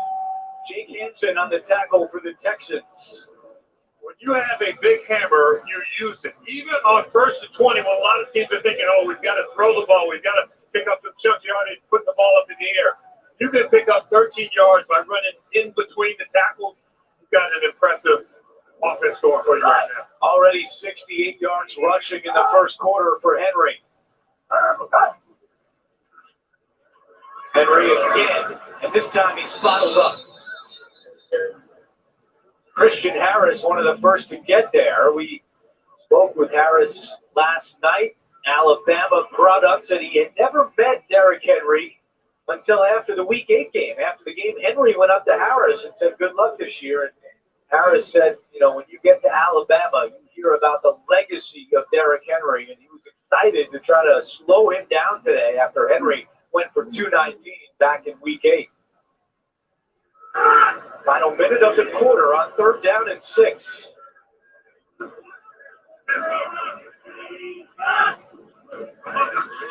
Willis in trouble. And down he goes. Okoronkwo again. The Houston native with the sack, and it's 4th down. When Derrick Henry is out of the game on 3rd down, you understand if you're on that defensive line for the Texans, hey, the ball's going to the quarterback. We don't worry about the other backs on the Tennessee Titans. As long as Derrick Henry isn't there, we get after the quarterback, you burst out. 2nd 3 and out for Tennessee. Stonehouse playing to King. King From the 33, a running start. Desmond King and Harbaugh fired at the 40. And that is the end of the first quarter. Houston 7, Tennessee 7. You're watching the NFL on CBS. Come on.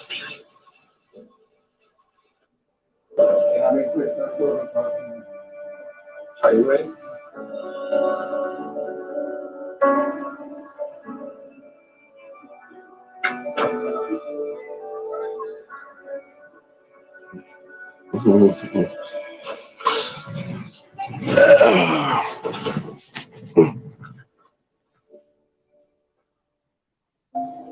I say to you, Only needed 2, which is barely. This isn't our day. Drake London messes up. Again, my God, this kid can't catch a cold. How many times are we going to allow him to mess up? Good question. All right, so Falcons game started at halftime, but it looks like some of the games are getting into the third quarter. Saints do have possession to start the third quarter. They got a chance to tie it up.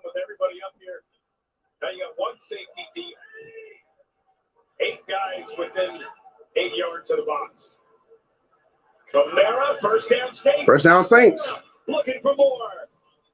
Lions and Panthers games also back in action as well. Finally on the tackle, but not before he catches him for 14. Couple nice blocks on the right side of the offensive line. 2 good runs. Bengals are all over the Patriots, 22 to Zappy at the half. Seahawks do manage to get them a field goal. They're trailing the Chiefs 17-3. Let's see what's Titans and Texans both tied at 7 as the first quarter came to an end there. They're about to start the second quarter once they get on the other side of commercial. Bears up 10-6 on the Bills. Don't forget Tyler Bass missed the field goal as they just get started the second half. And last but not least, we got the beautiful Christina Peak over there in Minnesota. And the Vikings are at 10-7 at the half, which they're just not getting back from commercial. For halftime, excuse me. So Falcons and Ravens should be back any moment now. Bengals and Patriots, that's gonna be. It may be a little minute before they get back for halftime. Duh. All right, Brian Rodgers picks up the flag. And part of the struggles for Andy Dalton in throwing the ball at the same time. Miles Garrett. Is you're missing your 2 best receivers, and Jarvis Landry, who they had to put on IR, and then Chris Olave, the rookie, who's just been so good. He's got 63 receptions, 940 yards, and 12 big plays. Oh, Texas in the oh, never mind. I thought it was Texas in the red zone. I was like, what the? Oh, somebody threatening now.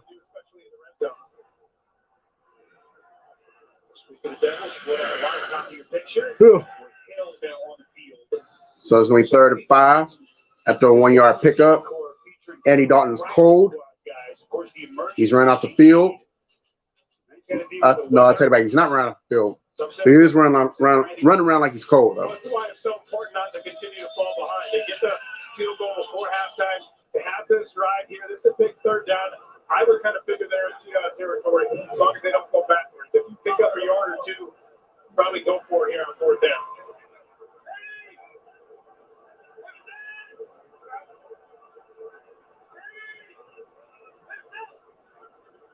Third and 5. Dalton protected. First down, Saints. First down and more. It's Shaheed. Andy Dalton found Shaheed on that play. So it's first down and then some. It's a deep crossing route. Lines up on the right, comes all the way across the formation. Touchdown, Bills. That we talked about earlier that got called, but they didn't make contact. And looks like they're going for 2. No, they just want to replay the touchdown. Shaheed can come all the way across. Nice conversion. So you just wonder. Maybe it was. Maybe it was a 2-point conversion then. Okay, I'll take that back. That was a 2-point conversion. So the Bills are up 14-10 now after the touchdown and 2-point. All right, he takes it and runs. Takes it to the red zone. He picks up a first down. Saints are driving. They're knocking on the door. Here's what they do, because you bring Hill in, and he can just come around the end And because he's a quarterback as a runner, you have a numbers advantage. Falcons and Ravens are coming back in for halftime. We'll go there after. We'll go there after what happens here with the Saints and the Browns, or more so the Saints, as they're in the red zone. The Falcons do get the ball to start the second half, by the way. So we're gonna see the Desmond Ritter show coming at halftime.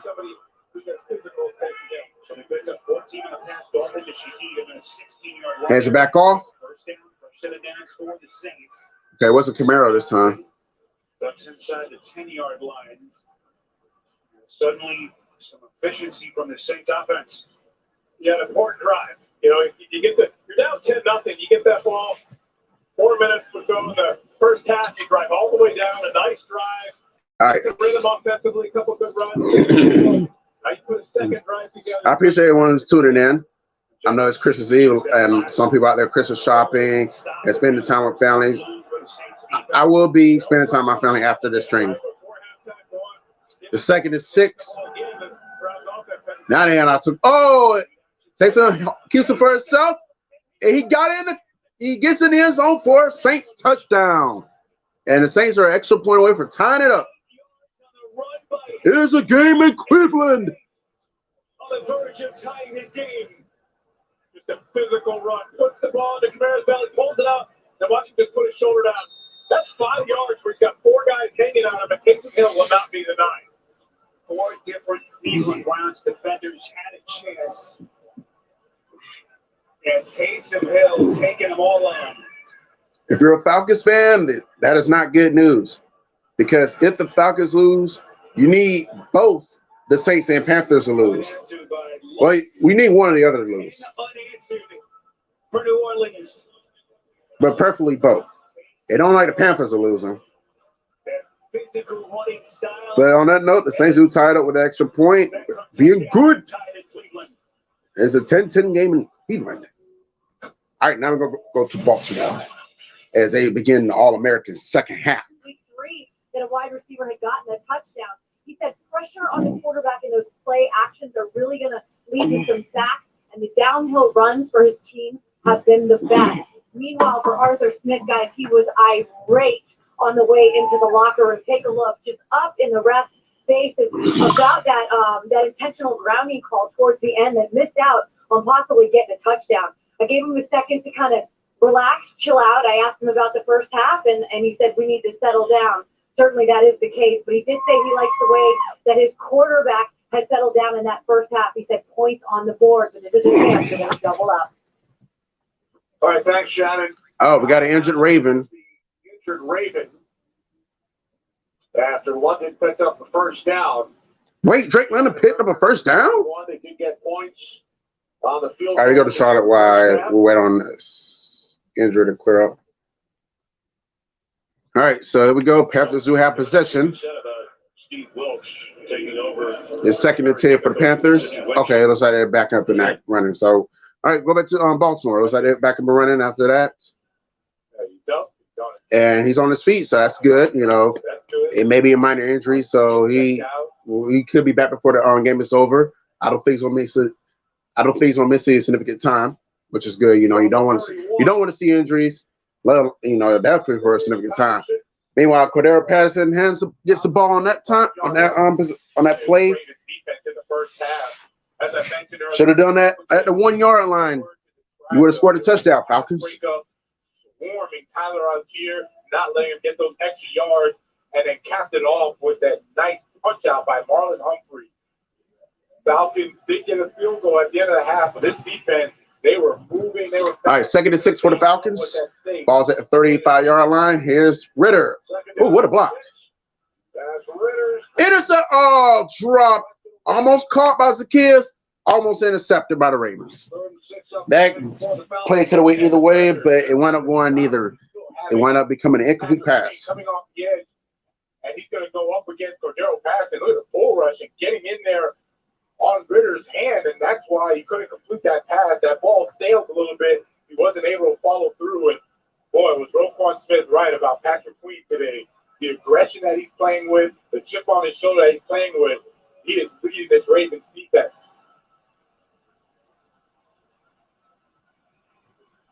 All right, 36. Falcons need 6 yards. Get the drive going. And this time it is intercepted. On the near sideline, incomplete. There is a flag. Oh, it says incomplete.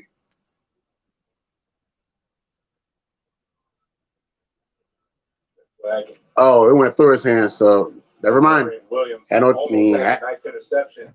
2 occasions almost intercepted. Not sure what the flag is for. Here's Bill Vinovich. Pass interference. Defense number 22.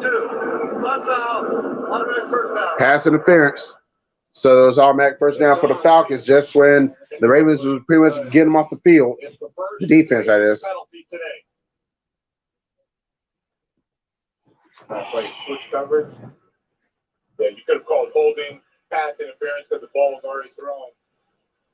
Now John Harbaugh is saying the ball was tipped. If the ball was tipped, then it could not be a pass interference. I don't know if he's going to get the ear of any of the officials at this point. Oh, now he's challenging it. Challenge. Meanwhile, in Charlotte, we get another Panther touchdown, and they're just blowing the doors open over the Detroit Lions, just crushing the hopes and dreams of the Atlanta Falcons slim playoff hopes, and also crushing the soul and hopes of the Detroit Lions playoff hopes, put a little dagger in their hopes. Meanwhile, trying to keep their playoff hopes alive, they do got the Buccaneers next week, I think.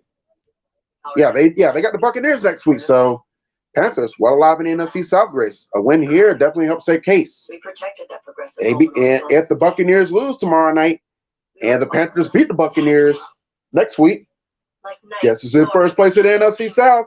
It's not Tom Brady. It's Sam Darnold. It's Steve Wilkes. It's the Carolina Panthers. The Tito's not destined to go anywhere this year. Whopper, Whopper, Whopper, Whopper, Junior, double, triple, Whopper, and my footballer. Okay, so I'm assuming that guy's not a commercial. Okay, there we go. 31-7 in favor of the Panthers. So 2nd and 1 for the Browns. Ball's at the 49-yard line. They're gonna hand it off to Nick Chubb. And does Nick Chubb get the first down? Which has been such a staple the last couple of years for the Saints. That's been one of their Achilles' heels as well, with the limited takeaways as well. Yeah, they're top 5 run defense the last 5 years, and this year, they're around 20. So it's hard. I think the injuries are a big reason for that, because it's hard to put your finger on it and say this is why they have struggled. No, he did not get the first down, so it's going to be 3rd and 1 for the Browns. They have the coaching staff defensively themselves with the coordinator now with the head coach. Sergeant Short. All right. This is Hunt going backwards. Greenwood. You said it gave it to Nick Chubb.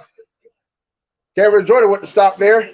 And the Browns are going to punt. Let me just watch this inside, get penetration, and create a wall. And the Boo Birds are coming out in Cleveland, y'all. You get the pressure inside, you get edge pressure outside, not allowing them to get outside, and that's a big stop for that Saints defense. How good has Cam Jordan been over the years for this defense? Huge play for the Saints. Just as the Browns' offense was starting to pick up some steam. They weren't picking up any out there and see on that play. Done good to it. And Shaheed taking a knee as they'll have it just inside their 10-yard. All right, Falcons game's back on, by the way, so let's get back over here. Ball didn't change its trajectory. Didn't look like anything moved on Jason Pierre-Paul's hand or left finger there. Nothing happened. Good to see, though, that Kyle Hamilton is back for the Ravens. From the 41-yard line. All right, so they're going Patterson. They get it to Critter Patterson this time, but he was still up. Towards the end of the first half. Goes Noir. And So it's going to be 2nd and 9 for the Falcons. he passed along. It is a judgment call. Correct. As far as the defender hitting the arm of the quarterback. First half, Marcus Williams. So this was ruled intentional grounding. And it's a judgment call as far as whether the arm of Williams was a factor. And Arthur Smith is going crazy. 1, because they missed the call. 2, because it's so hard for his offense. All right, so it's 2nd and 8. They're actually really Oh, low snap. It's Ritter. No, they couldn't get down there. Bad throw. Intended for Algier. It was just a bad snap, bad throw. That play had no chance of going anywhere. None. Kyle Hamilton, who was shaken up moments ago, with the pressure on Desmond Ritter. So it's going to be third down. Hamilton has been so good for the Ravens up near the line of scrimmage. Mike McDonald, defensive coordinator, loves sending him on those pressures. Does a really good job in the slot. And because he's so long and rangy, it's almost like having another linebacker in the game. So it's third and 8. Avery Williams. Bounce Avery Williams. Does he pick the first down? No, he won't. It's going to be 1 yard short. Field a yard shy of the marker.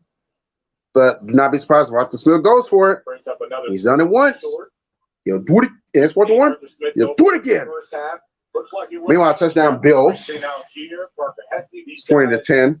Known for the run. Oh, never mind. The touchdown got wiped off. 4th down and 1. Falcons are 0 for 2 today. All right, you feel like he has to get it this time. And now the officials are stopping him because they changed personnel. Have to give the Ravens time to change personnel as well. They do not, and now they're ready to go again. Last time they were in the dive play. Bad in motion. Hands off to Algier. And this time they do pick up the first down, and they do move the chains. God, 3 tries on 4th down and move the chains in Ravens territory. And this is a really nice job, both by Ritter and Algier. Ritter recognizes where the balance is. The balance is to the left side of their offense, so he runs to the right. Oh, shit. He needs to break Hold on, the y'all. tackle, and he does that to get the first down.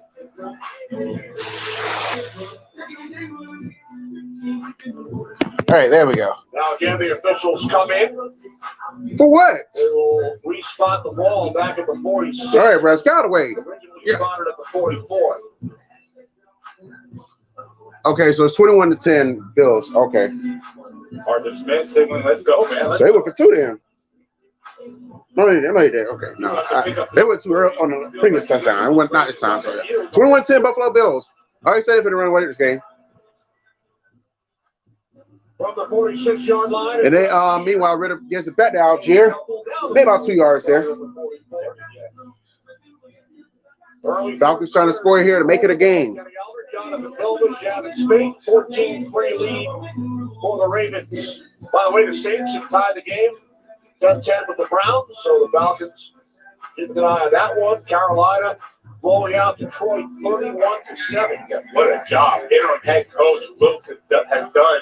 Carolina Panthers have them in position. They went out to head to the playoffs, win the division, and be in the playoffs. Crazy. 2nd down and 8.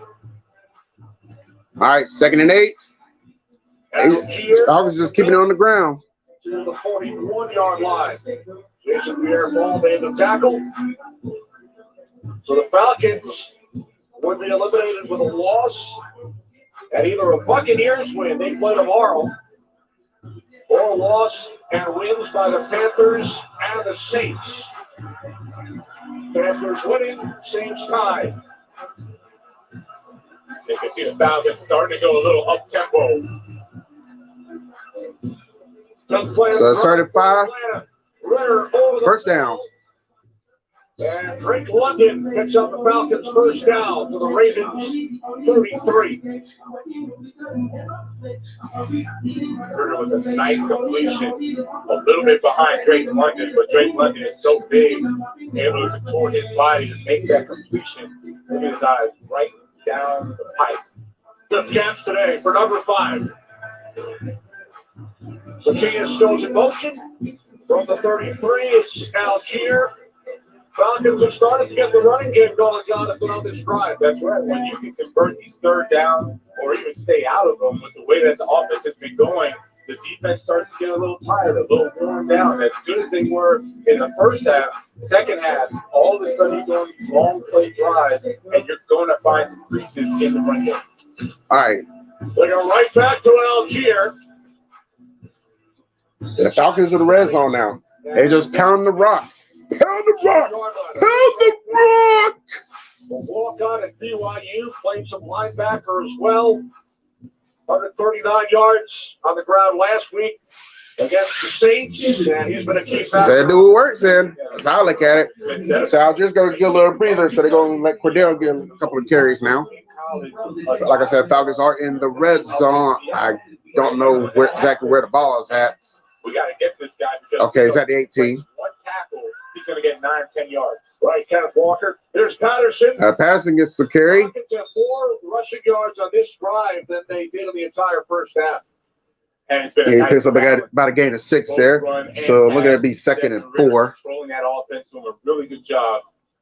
You see now for 2nd and 4.5. In and out, especially on that defensive front, a little worn down on this series. 14th play of the drive for Atlanta. And it's 2nd and 5. I can see them going right to Drake London if they're going to go in the passing game. They keep it on the ground. It's Patterson. Oh, he's trying to cut back. He picks up the first down. Is he going to get the touchdown? Yes, he is. Touchdown, Falcons. Oh, flag. The flag comes out. Unless it's coming back. The end of the play.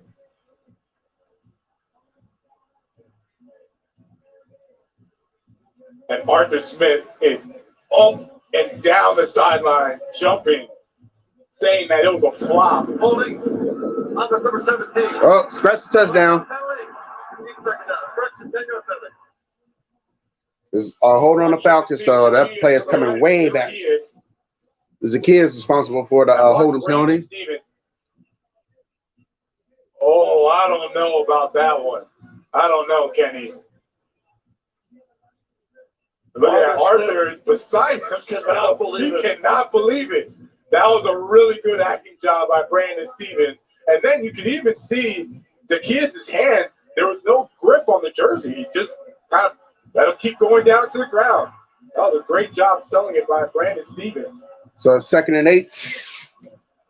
That was maybe a questionable play, questionable penalty right there. 2nd down and 8. 2nd and 8 for the Falcons. Nice catch. And it's complete. Oh, no, incomplete. No, it's incomplete. Michael Pruitt, the intended receiver. No, Desmond Ridder, he's been pretty accurate on the move. Michael Pruitt should have come up with that one. Actually, it's a nice job getting the ball out. Like he did come up with it. Nice pass breakup. Huh? Wait a minute. That's like a catch to me. Am I missing something? 3rd down and 8. Let's ball. Yeah, there's the Yeah, that was like a catch to me. Arthur Smith blocked it through it. Hung on to the football. Well, I said, I hate the Falcons, but I'm about, let's be fair. Smith is going to lose his mind. He was still enraged about the penalty call on Zacchaeus, the intentional grounding In late the first in the second half. quarter. Right, he tried to come back, keep his composure, then that holding call, that was not a good call. Let's see what happened on this play. Michael Pruitt. His leg was down. Atlanta's telling the Ball don't like it touch the ground. Looks like he holds on to it the entire time. That's a catch. So Bill Vinovich will take a look.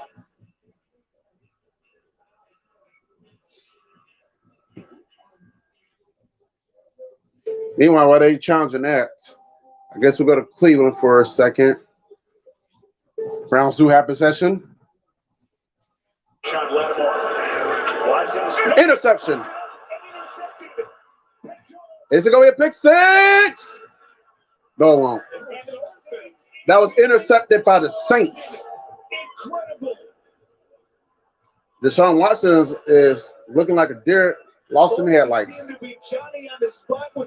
Sorensen comes away with INT for the Saints. Putting his imprint on this game. Deshaun Watson had a lot of time in the pocket. This ball was a little inside. Bell didn't get across as quick as Deshaun thought he would get across out of that break. It was off his hands, similar to the Andy Dalton pick in the first half, and Swords is right there to get the interception. And the Saints are in the red zone after that INT. They only had 3 interceptions on the year. That's their 4th interception. It's a team that had 18 interceptions the last 2 years. 13th pick of his career, 35 yards on a return by Sorensen. Let's see what the Saints do after the INT. Well, first of all, Taysom Hill picks about 2 yards. Second, it'll be 2nd and 8. Ball will be at the Browns' 18-yard line.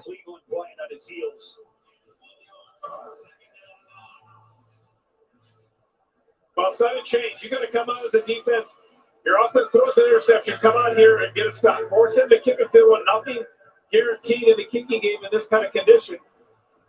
So as a defensive unit, Joe Wood's got to find a good call and try and come up with a stop against the Saints offense. Taysom Hill stays in the field. All right. Hands out of Kamara this time. Nothing. Slips inside the 15-yard line. That clock running. We come up in the final 2 minutes. Tackled in the play by Taman Bryant. 3rd and 8. That was a nice play to get penetration, get in there, grab a hold of the legs, and bring it down and bring up 3rd long. It's the situation you want to be in. They probably would still run the ball here and not put the ball in the air and risk an interception. You've seen a couple interceptions today of deflected balls. Just a tough day throwing. But you got an empty backfield and don't. It's going to be 3rd and 8. Only attempted 11 passes. Johnson's in the slot. That's what I said, Sergeant Gibby. That was a catch. Over the middle, completes. Meanwhile, it's going to be 1st and goal for the Saints. Let's see what the verdict is. It's like the game is coming back. Excellent work there by our camera crew. Yes.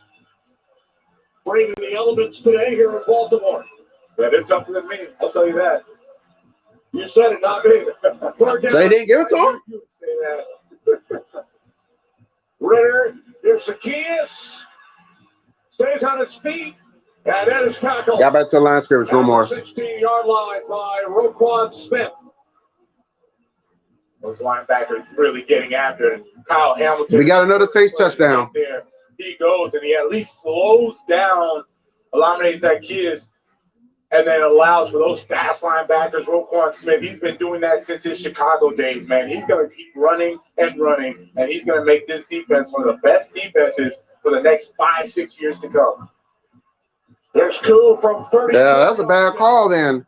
That was a catch to me, too. Hit from 32 earlier. Well, Younghoe Koo is going to set another field goal, and it's good. 14-6. It's now a one-possession game. Ravens leading by 8.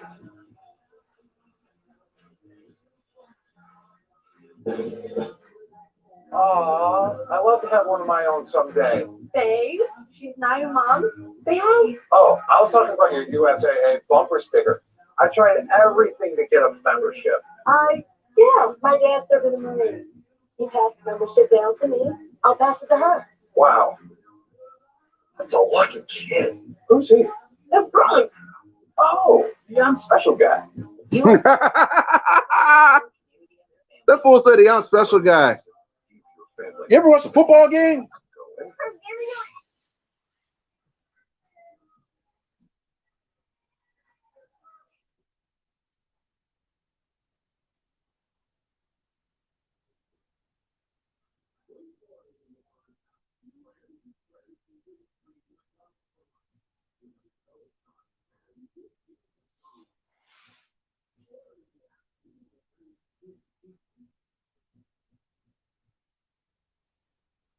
I'd like to get up to 30% off my auto insurance with Safe Pilot. I can help you with that. What's your member number? 87. It should be between 5 and 6 digits. Boston, this is Super Bowl champion Rob Gronkowski. I'm not a member. Mr. Gronkowski, USAA is for the military community and their families. That's what makes us special. Oh, but I'm special. USAA, it's still only for the military community.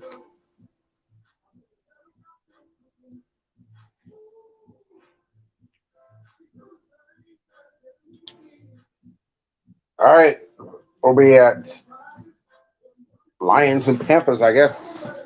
Oh. 2 straight bad calls. Yep. All right, it's 4th and 2 for the Lions. They're in the position where they have to go for it on 4th down. It's Gore. Take too long to throw it. Clay finds his man at the end. And it's Zylstra with another TD. On a 4th and 2, got that time to scan the field. You called it, Parker. It was that protection up front that time because his initial target is covered up. And Zilstra coming from that left side, works all the way back across the end line. Jared Goff, all kinds of time to work the progressions and find Zilstra. And they're going to go for 2. They are lining up to go for 2. And pretty good this year. They do much better than 4 for 4. Trying to make it a 2-score game. That was epic fail. That was a terrible call. So it's going to be 31-13. And only come away with 6 points. Right. 11-play drive just prior to the half, and then a 17-play drive to begin the third quarter. And they're usually really good in the red zone, obviously, because they can run the ball very well. So give credit to that Ravens defense holding them. All right, so let's see what the Ravens do. Coming off that field goal. Oh! Knocked him on his ass in. 25-yard line. Touchdown Fox. We got the Holiday Bowl on Wednesday. Oregon versus North Carolina. In the San Diego Western Credit Union Holiday Bowl. It all kicks off at 7:30 Eastern, 4:30 Pacific on Fox and the Fox Sports app. Speaking of the Tar Heels, there's Arthur Smith during his time at the University of North Carolina. Young Arthur Smith there. You can tell he lost a little weight, right?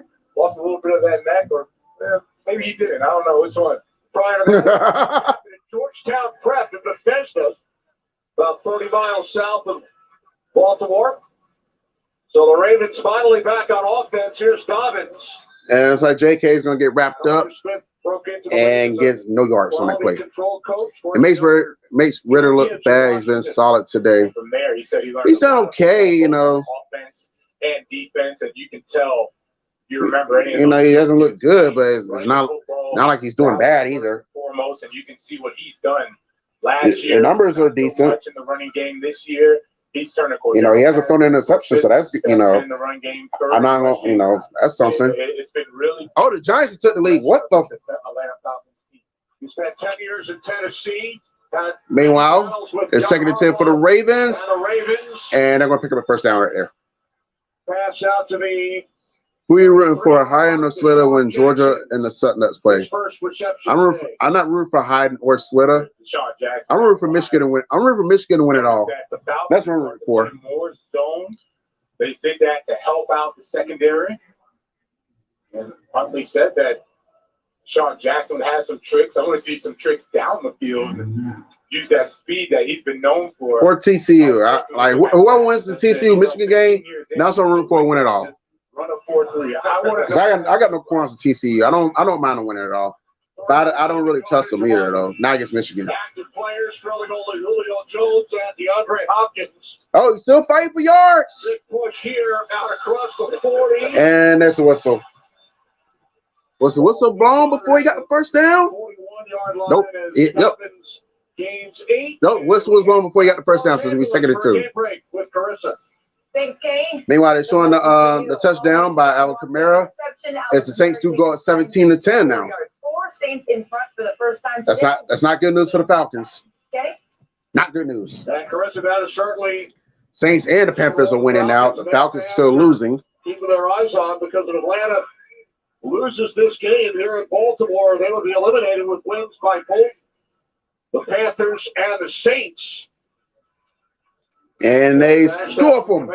Saints have taken the lead 17-10 over Cleveland. You see Carrera is probably going to fail his physical for the Mutts. Over Detroit. You know, I've been paying attention to what's going on in the MLB circuit, but I'm not an off-season guy. That's why I'm not up here addressing it. I don't see why in the fuck would he go to the Mets of all teams. Tampa Bay in action tomorrow. So it's going to be 3rd and 2 for the Ravens.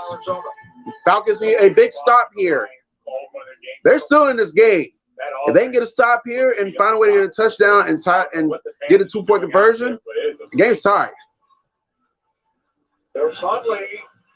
And they got this. Oh, fumble!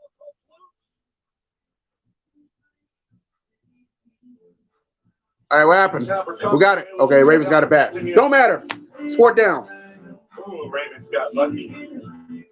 Design quarterback run. And look at Troy Anderson, one of the rookies that DP said has been really coming on It's a nice swat at that football, and you know Huntley has to be smart in that situation. They won't get it. You get all that traffic. They didn't, all right. You gotta get your hands on it. It could have been a disaster for the Ravens.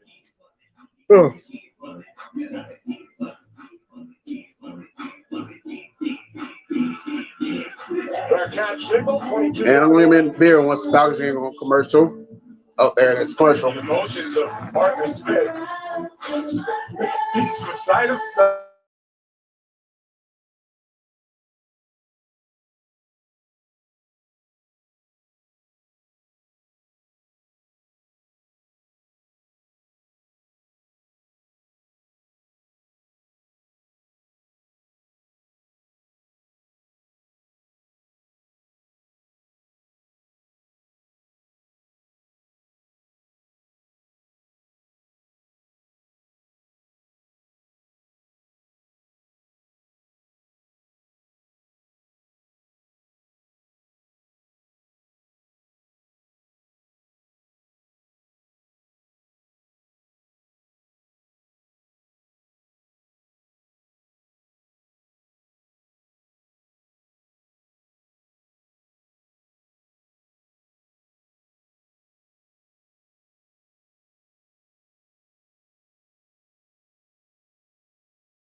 All right, so we're gonna go to Cleveland.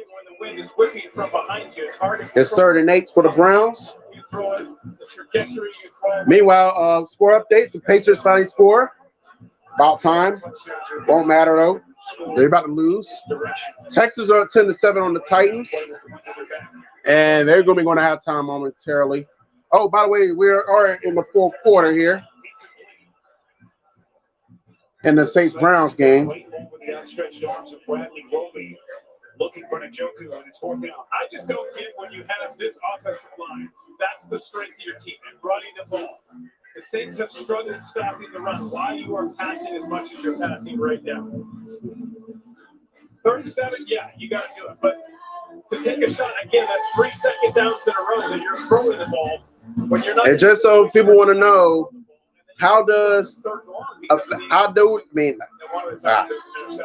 and for outsiders want to know, how does the Saints and Panthers winning eliminate the Falcons if they were to lose? Because the Saints and Panthers play each other in Week 18. If the Saints and Panthers both win, they'll be sitting at 6 wins. And barring that game going overtime, Week 18, one of these teams got to get win number 7.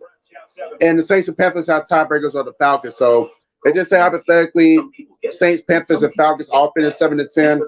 The Saints and Panthers will have the leeway due to such as heart disease, tiebreaker. So yeah, a loss by the Falcons plus the Panthers and Saints win will eliminate the Falcons. These factors can increase your risk of COVID. Meanwhile, the Falcons are back on. The best thing about him is that he's been very decisive where he wants. Is they showing some of the Desmond Ridder highlights? Sets up, reads the defense, and gets the ball out. Desmond Ridder 13 for 23 today for a $139. But so far, he's done a really good job for this offense. 3 minutes, 13 seconds left in the 3rd quarter. My eyes are fogging up for a millisecond. Meanwhile, the Panthers and the Lions just came to the end of the 3rd quarter. Travis Jones coming up to make the tackle. Kenny, watch Patrick Queen dissect this play, and he is all right, so it's going to be 3rd and 10 for the Falcons. 100 miles an hour. Sergeant Gibby says, just eliminate us already. You know, I don't understand why you try to. They want to make it suspenseful, Gibby. I don't understand why. Not for you. Or Rise Up ATL or Asia or VicTube or John Brooks. They're not doing it for y'all. They're doing it for SLITA. That's what they want to make suspenseful for. Meanwhile, it's Ridder. His pass caught, but not nearly it's enough. Complete, but well short of first down. Berkshire the catch, and now the Falcons will. That's going to punt. and play defense. And that's a way for the Ravens to respond. As I mentioned, those third downs, they're crucial, right? If you can. Meanwhile, the Vikings retake the lead after their touchdown just now. You're physical, but if you don't get off the field on Seahawks and Chiefs going to the fourth quarter is still 17-3 there. Some of those runs, they start to pop a little Texans bit. and Titans are at the half. Officially announced 10-7 in favor of the Texans. Why they're so good defensively. Sergeant Gibby says he feels sorry for SLITA, especially he's been watching this for years. I just like to have fun with SLITA, you know. I respect him as a Falcons fan because, like, he has went through a lot as a Falcons fan. Like, 42 years, like, for him to start supporting his team when they made their first official big choke in the 1980 division round against the Cowboys. Kicking team number 12. They just had to endure that for decades and decades. And, it becomes crushing after. It becomes very crushing. It becomes very depressing. So I do hate it for him on that aspect.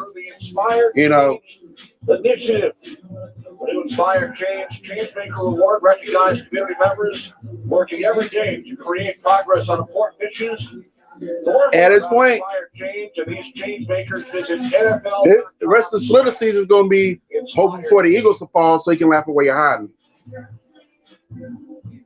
And we invite all of you to check out the website. Oh, my leg. My foot. It's my third time I had a cramp today. Under 2 minutes remaining in quarter number 3. I just had this reoccurring cramp in my foot. Shit hurts. They're bringing in Sammy Watkins as well. This is where they had a lot of success, where they started. Oh, no, I'm gonna cut the camera off, y'all. I'll be right back. Sets. You have Patrick Ricard in the backfield.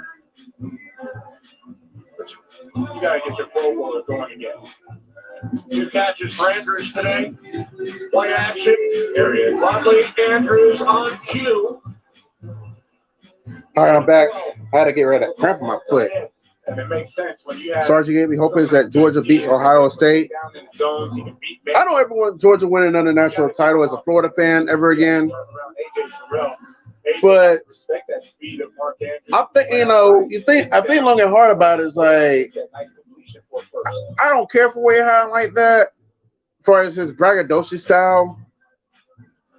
But we already know he's gonna be obnoxious as fuck if Ohio State wins. So yeah, I sit around and ask myself, I don't want Georgia to win. Do I really want Ohio State to win? I mean, I don't want Georgia to win because it's my rival as a Florida fan.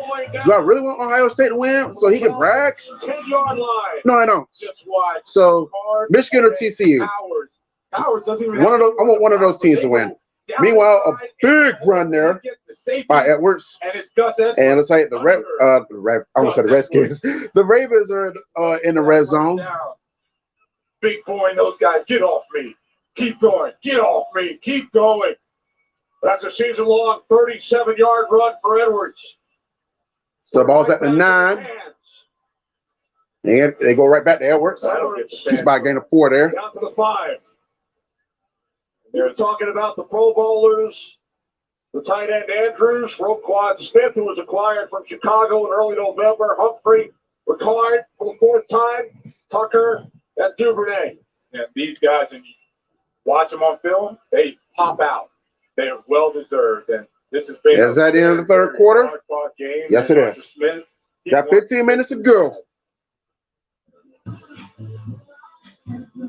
I remember you saying, I won't forget the life jacket. Who talks like that? You apparently. Can we watch the replay? I would love it. This What Really Happened replay is brought to you by Progressive. One thing no one would challenge, protecting your home and All right, so we'll go to, let's see, Charlotte. We'll go there. Because the Falcons and Ravens on commercial. And 34. I guess we won't then because Eddie Pinero just kicked the field goal. So it's now 34-13 in favor of the Panthers. Dalton up the seam, and it is broken up and incomplete. King Kirkwood nearly had it. Oh, dang, I put 33. Good defense. Excellent job by Greg Newsom coming in and knocking that away. Because it's a perfect throw by Andy Dalton. The Browns break 5. All right, Dalton. Nice pocket. It's there. He's got his Oh, he drops it. just comes back. Watch him knock this ball out. You gonna miss Anthony Richardson? No. I'm not a big Anthony Richardson fan, but I'm not an Anthony Richardson hater. I feel like it's just trying to move. It's trying to go to the next chapter of Florida football. I just hope whoever steps in can be good. You know.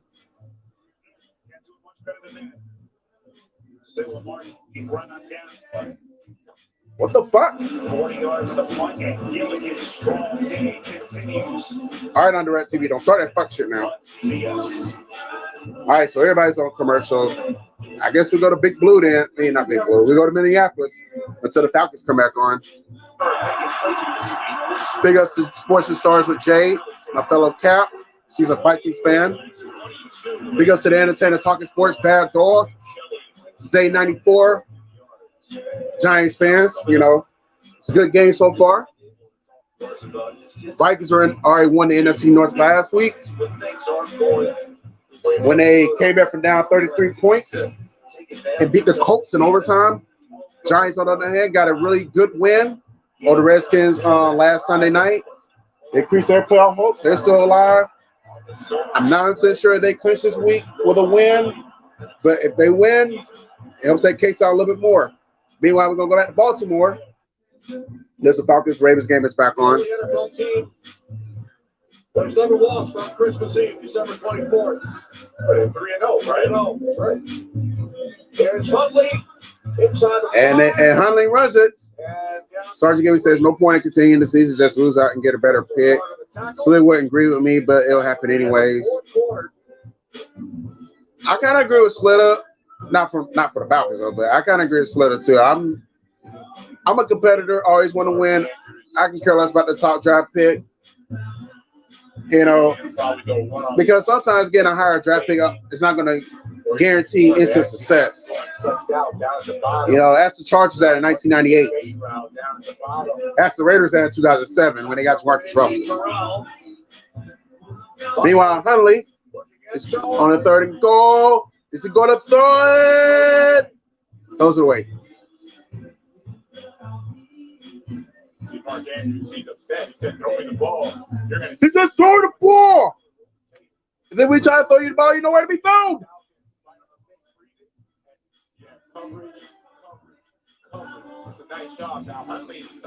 You go see the World Baseball Classic? I don't know. I don't want to commit myself to it because that's much down the line. We'll have to see. So here's Justin Tucker, 21-yard attempt. He's 2 for 3 today. They have a lot of money to spend next year. 5 yards out. Don't mean a damn thing. They do it incorrectly though. But spinning, the Ravens lead. All right, and the field goal is good, so it's 17-6. TV. You can get live TV and on demand together. Football, housewives. Football, housewives. Football, housewives. What? The housewives are on the field. I repeat, the housewives are on the field. Oh!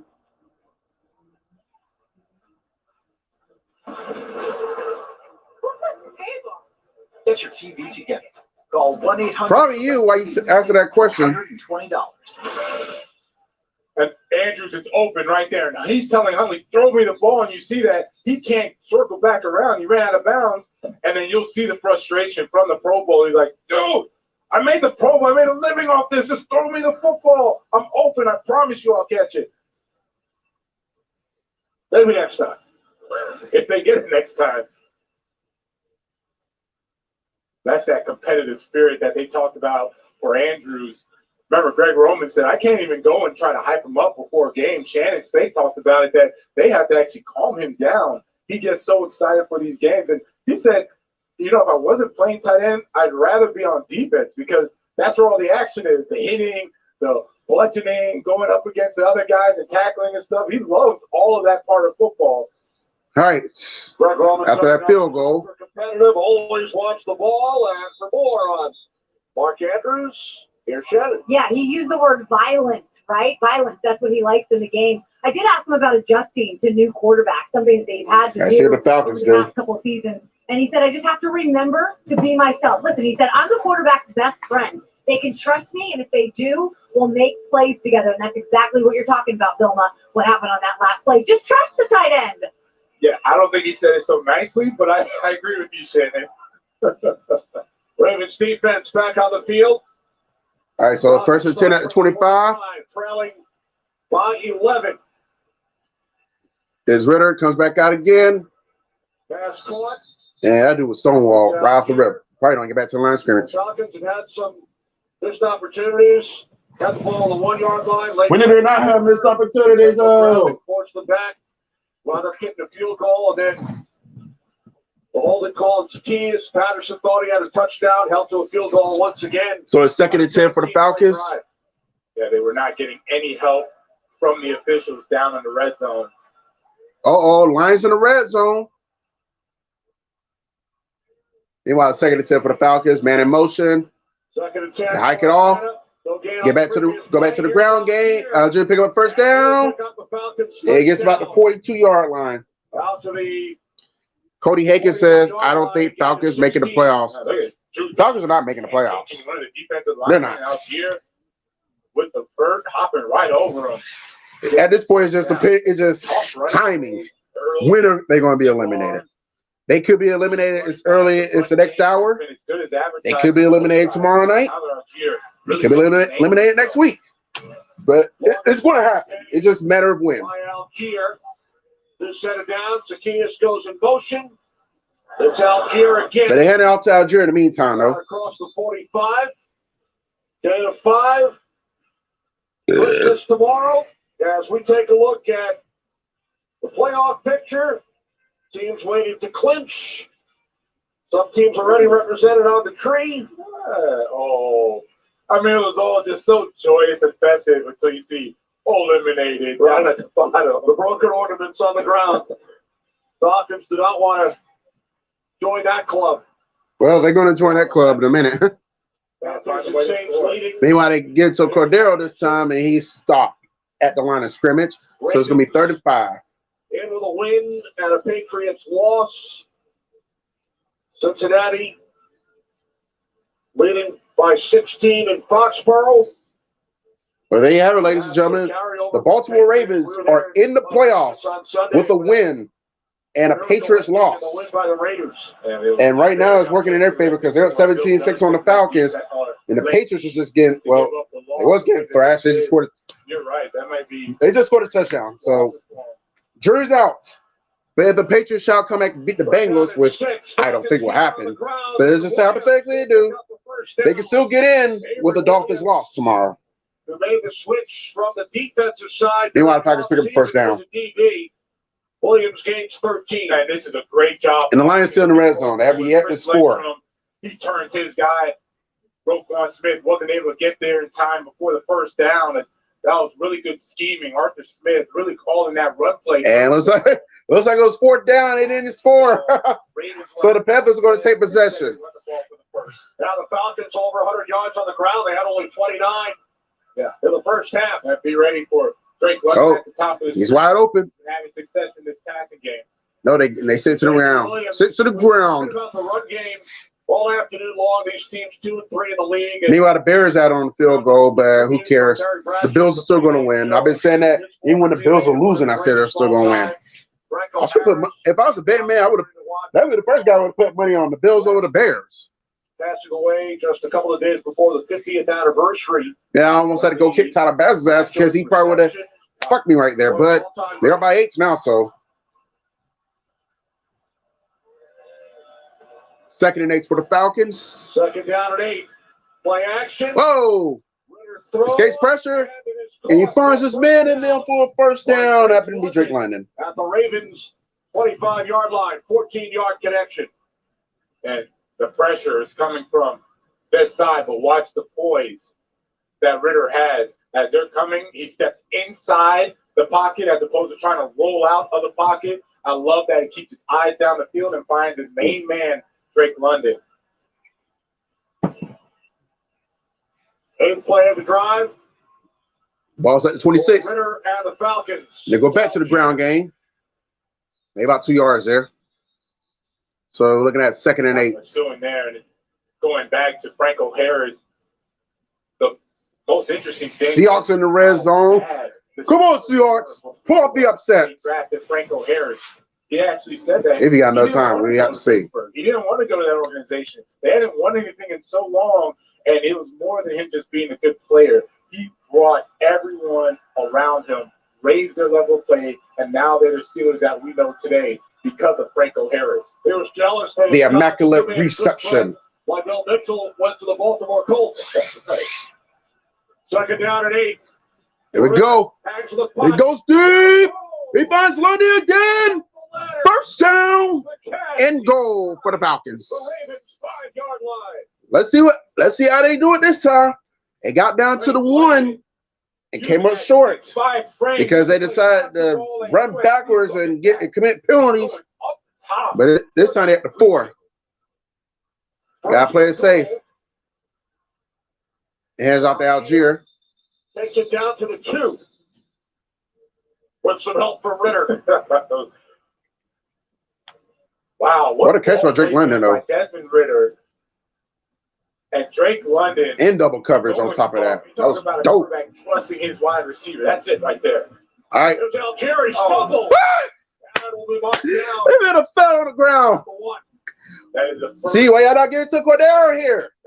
See, y'all would have been had that first touchdown. Excuse me. You gotta get into your best weapon, which is Cordero Patterson. Once y'all learn that, you'll probably be a better off franchise. I believe Tyler Algier. Yeah, let Cordero get it. Whoever was going to be right there between him and the end zone, he was going to score on that play. 12th play of the They're going to pass the ball. Well, at least Cordero's in. For Desmond Ritter. Drake London. I say, y'all better not pass this ball. Y'all better run it. 3rd and goal. Ritter takes off to the goal line. No. He didn't get in. And marked short.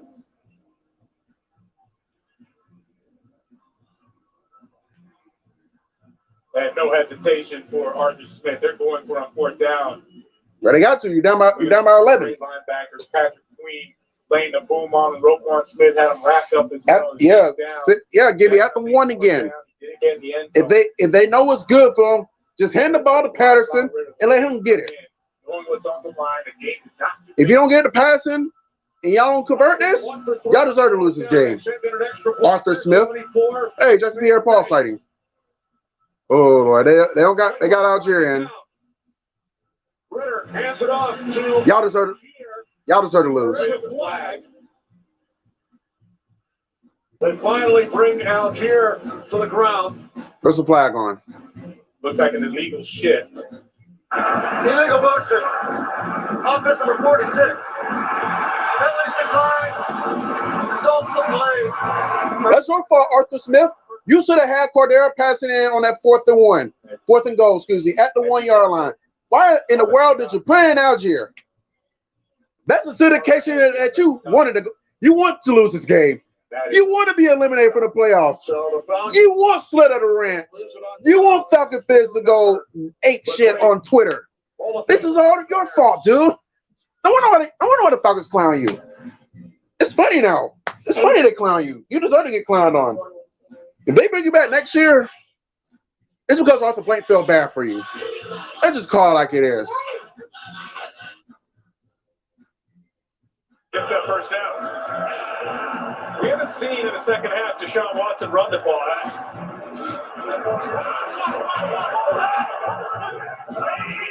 Cleveland loses this game. They're mathematically eliminated from playoff contention. Meanwhile, we're going to go to Cleveland. It's still 17-10 in favor of the Saints. Apparently, I just heard that if the Browns lose, they're eliminated.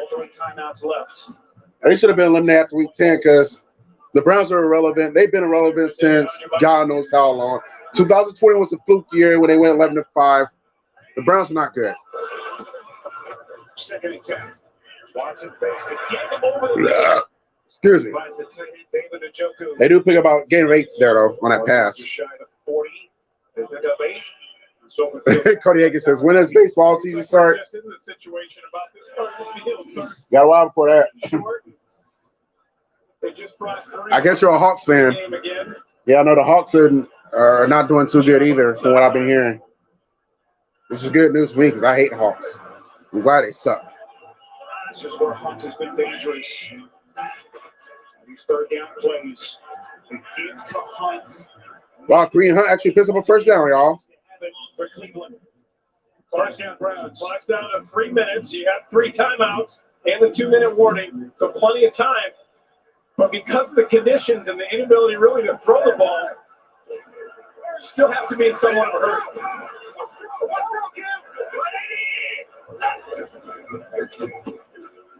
Watson, give him time. Oh!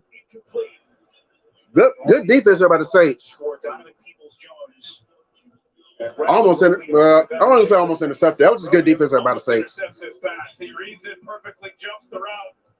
But had that ball been intercepted, that probably been ball game there. Really almost ended that game for the Saints. And again, we're throwing on 1st and 10, but we're running the ball successfully. John Brooks is back. He said, "Well, this game is over for the Falcons. I don't understand why we are running the ball. We're down by 11."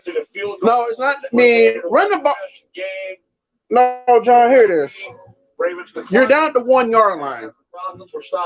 That is a good decision to run the ball. The problem is Arthur Smith wanted to run with Tyler Algier and not Cordero Patterson. That's where the problem underlies.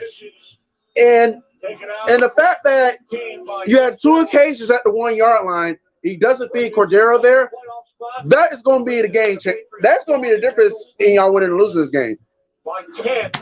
Because y'all could have, is like if Arthur Smith was smarter and used used Cordero Patterson there, there's a chance y'all could be winning this game right now. Because y'all would have got the 2 touchdowns. You've been up 20-17. So you want to secure a playoff spot. Y'all need to fire him. And y'all need to fire Dean Pease too. They suck. Y'all keep them around. This is y'all future. It don't matter how much money y'all got. As long as those 2 idiots are there, y'all not going anywhere. The Falcons not going anywhere. I'm just going to call it like it is. Y'all need to fire him. Our producer, Fred Morrison, director, Brian Lilly, associate director, Kate Pfeiffer, broadcast associates, Tony Novak and Jack Sacato, technical director, Jared Lagrani, technical producer, Sid Drexler, K-Mac and audio. Our tape operators, Don Shea Brown, Steve Malone, and Mike Wilson. Greg Nicoveras here in the booth, along with Dave Corris, Dave Coleman, Mike Steveback, crunching the numbers. All right, 2nd and 9. 2nd down and 9. It's Huntley. Oh, he's flushed out the pocket. Yeah, then he throws it away. I'm curious. Throws it away. The Falcons haven't even got any sacks yet. So I don't remember saying Grady Jarrett's name at all. This is my first Grady Jarrett sighting of the day. Isn't that something? Every week, Wink Bernfeld, Dave Honkmeyer, Mike Smalley, and Mike V.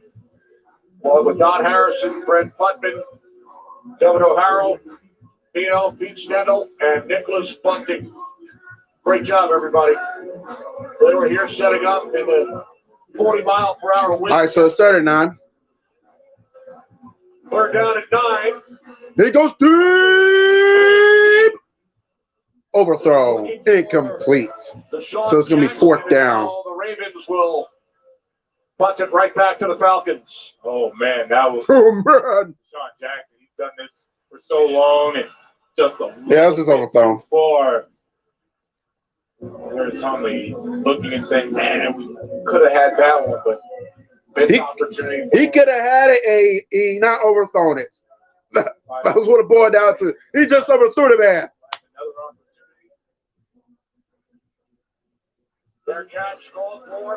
And the Falcons will get possession after that punt. Avery Williams, under 5 on the clock. Ravens.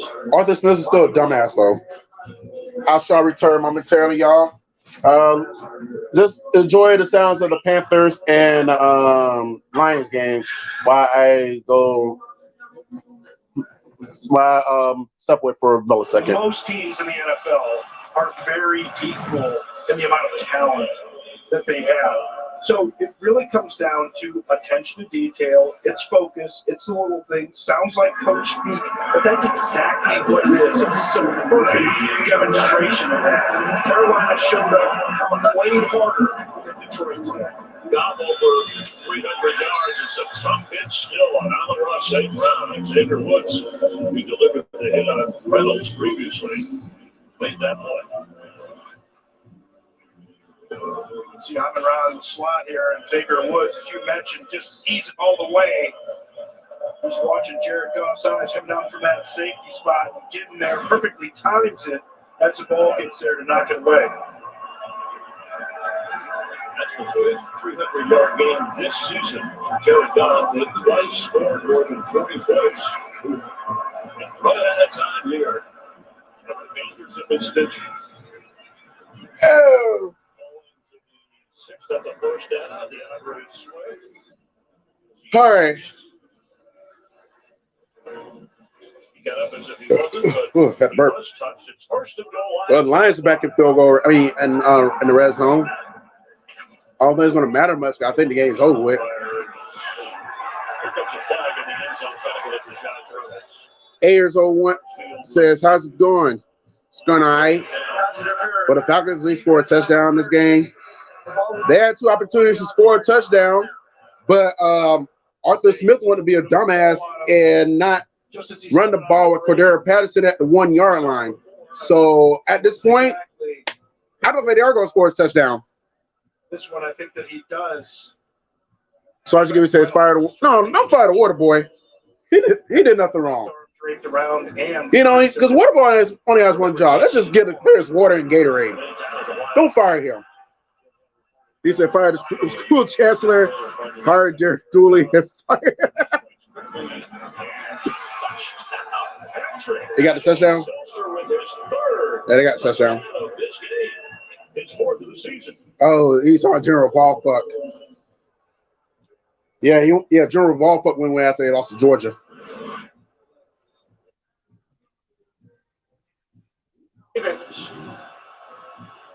Falcons start from their 47-yard line as Ritter sets. And Ritter almost got sacked, Catch made by but he finds Cordero Patterson at the last minute. And maybe like 6 yards, but Holding. Office number 60. it doesn't matter because the flag on the Falcons. Repeat first down. You got one job, Newman. No, whatever your name is. Noman. Yeah, you got one job. Not commit a holding penalty when you're down 11. Oh, Dahlman, that's his name. Roderick Washington, that's definitely a hold. Good coverage on the back end by the Ravens.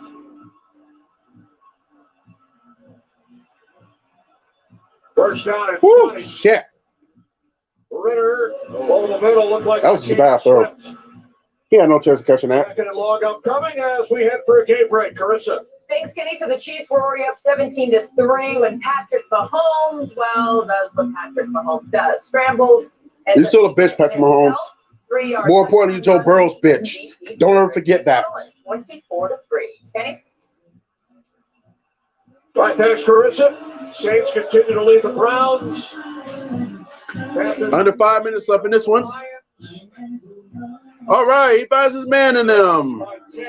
But not all right. It was short, so it's going to be third down. Bird in Ravens territory. Florida almost beat Tennessee in a down year. Shows how bad Tennessee's defense was. No, we know it's screwed Florida for winning that game. Our coach going for on that 4th and 2, where he should have just took the points and took the field goal. That's what he should have done. Because now you look at that situation where how you took the field goal early on. You're not. I don't think. Trying to remember. You still probably had to go for 2. Ravens defense. But just say like everything still played out the way it did after that field goal. You only down 3. And the way the Gators were moving on that final drive, all they would have needed is a field goal to send it overtime with a chance of winning. So not opting for the field goal early on, loom large at the end of the day. That's what it was. Knocks over Hamilton down at the 32-yard line, gain of 7. Yeah, what was happening in a lot of those games where they gave up so many points in the fourth quarter. You had teams that were playing catch up, and all of a sudden, defensively in the secondary, they were giving up these big plays. They switched around some of the defensive players. You see, a lot of the guys are going to play. Remember on 2nd and 3? They pick up a first down there. Well, they almost in the red zone. For the Falcons, as Parker Hess makes the catch. And you notice that they start playing a lot more zone as opposed to man now in fourth quarter, and it's forcing the offenses to eat up the clock like the Falcons are doing right now. Under 4 minutes remaining. Ritter, Algier, inside the 20, turns upfield. They picks up a couple yards there. Sergeant Gibby says Sunbelt Billy goes for it on 4th down as long as the ball is past midfield.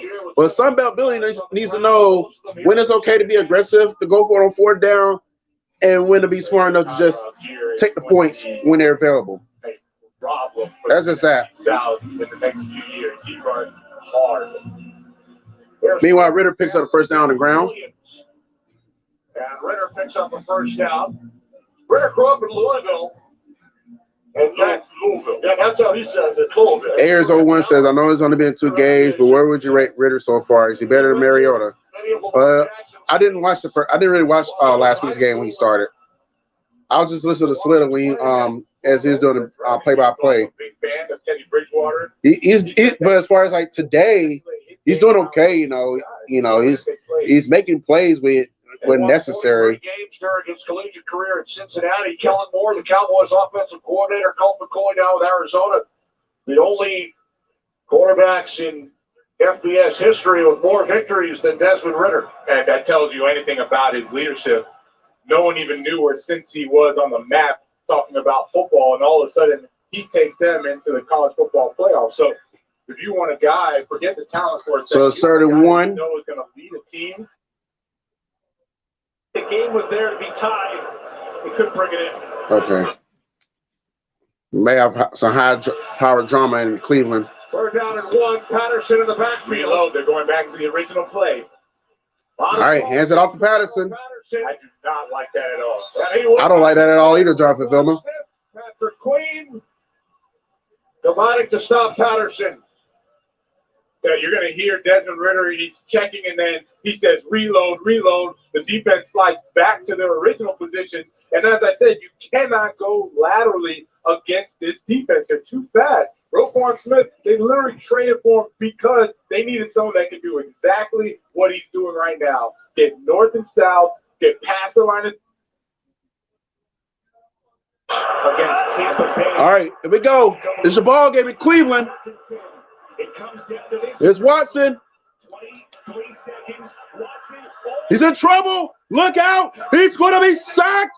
And that's going to be your ball game. Cameron Jordan comes away with the sack. And the Saints are going to come away with the dub over the Browns. And the Browns are going bye-bye. They're eliminated from the playoffs. Saints, on the other hand, keep their slim playoff hopes alive. They're going to improve to 6-9. Meanwhile, the Falcons do tack on the field goal, but I don't think Falcon fans really care because they wanted touchdowns. They want touchdowns. They don't want field goals. They want touchdowns to Cordero Patterson. They want touchdowns to Drake London. They want Algier punching it in. That's what the Falcon fans want. Difficult season 1 it's been for hanging down in the Big Easy. But how about Granderson? All that girth, Jay, doing it against one of the most elusive quarterbacks in the NFL. As the New Orleans Saints win it on this Christmas Eve in Cleveland and keep their dimming playoff hopes alive. There's your final. Coming up next, the State Farm postgame show. Now for Jay and Dee, rest of our crew, Spiro Dinas, saying Merry Christmas, Happy Holidays, as we go to James Brown in New York. All right. So A.J. Brown, the defense. So at this point, they're going to have to take the onside kick. Around them. So Minshew. Oh, by the way, the Bills add on the touchdown. They're up 28-13. I seen that coming. Why do the Falcons kick a field goal? Because you got an idiot for a head coach. We'll see. That's why y'all kick the field goal. He's an idiot, and nobody's going to convince me otherwise. Anybody wondering why did they go for it on 4th down again? It's because you needed the points. It's a 1-possession game. You still have 2 timeouts and the 2-minute warning. So even if the Ravens recover here on this onside kick, it doesn't mean that the Ravens can run out the clock. You got 2 timeouts plus a 2-minute warning. You stop them and give the offense an opportunity again to try and score.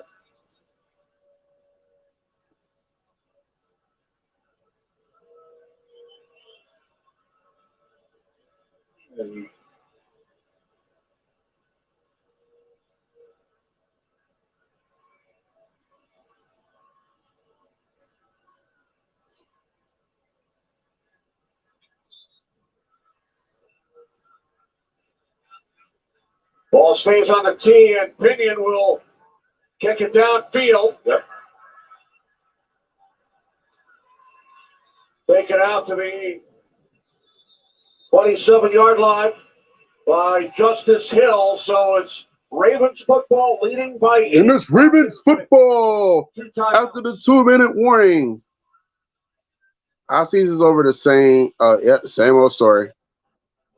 That's assuming, yeah. Jonathan Tillman said, "There's a chance that the Falcons." No, the only chance the Falcons have is recovering an onside kick. It's over. The Ravens going to get a first down, and that's going to be a ball game. Confidence in execution. Genesis, a new beginning of what luxury can be. During the Genesis year-end event, receive a $1,000 holiday bonus. Only at your Genesis retailer. We did it, Wilbur! Huzzah! Why'd you get the armrest? Why shouldn't I? If you're on a flight, you need to share the armrest. And if you want to save by bundling home and car insurance, you need Geico. I didn't get peanuts. Oh well.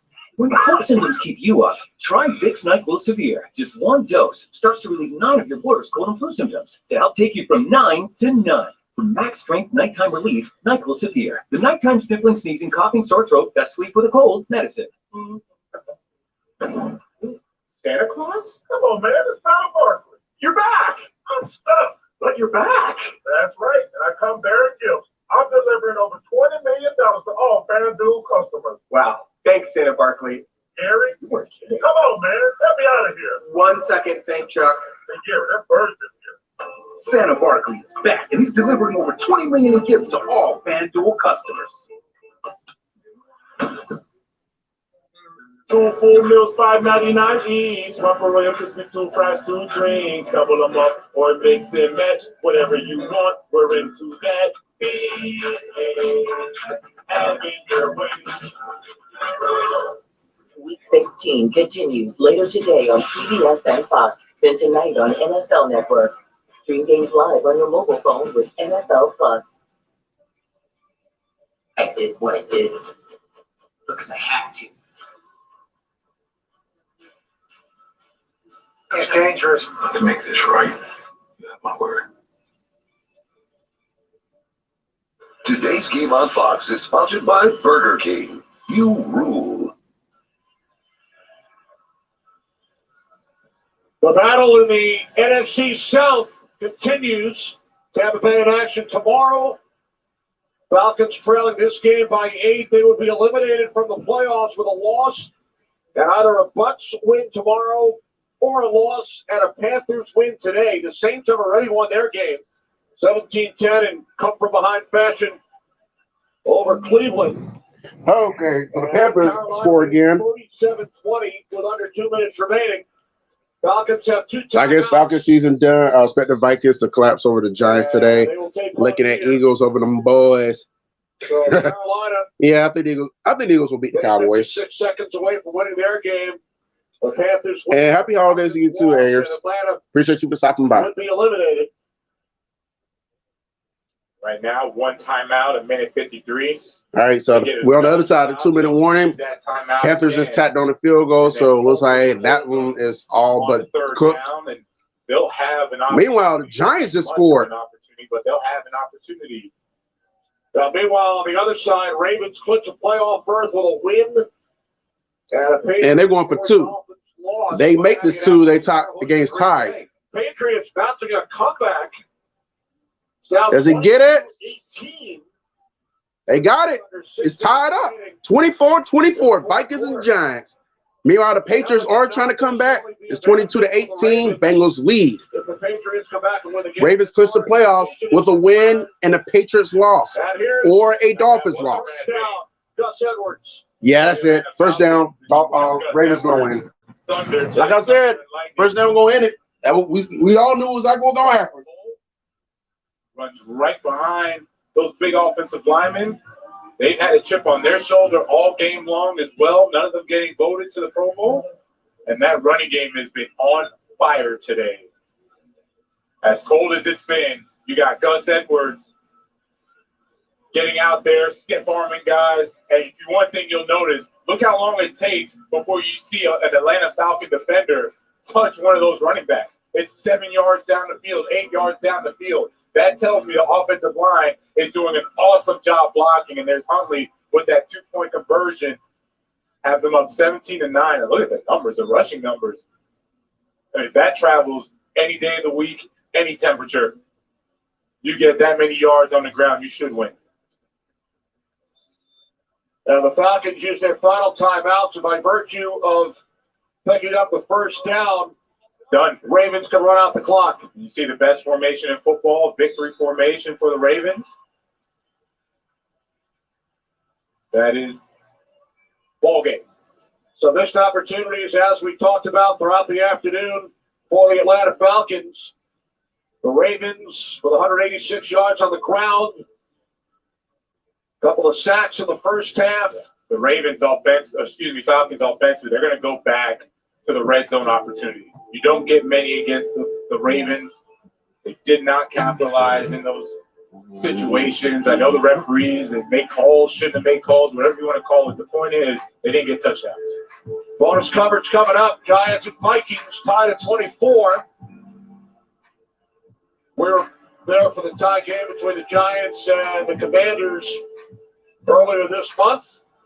So John Harbaugh's Ravens taking care of business this afternoon. New England still trailing Cincinnati by 4. We thank some other integral our crew, Ben Nelson in graphics, Chip Weaver in audio, Mark Lawfer in video, our engineers Nick and Levi, and last but certainly not least, Noah Hanstead, who set up Jonathan's heaters today at the broadcast booth. My 2 heaters. Noah, I owe you one. I got to get him a Christmas gift. And the victory formation, and that one is done in Baltimore. The Falcons by the score of 17-9 in Tyler Huntley's third start for Lamar Jackson this season. So your final there is Ravens 17, Falcons 9. The Falcons will drop to 5-10. And they're just moments away from being eliminated. Falcons drop to 5-10. For Jonathan Goldman, Shannon Spake, and our Albert to Los Angeles for the State Farm Game Break. Kurt Menefee.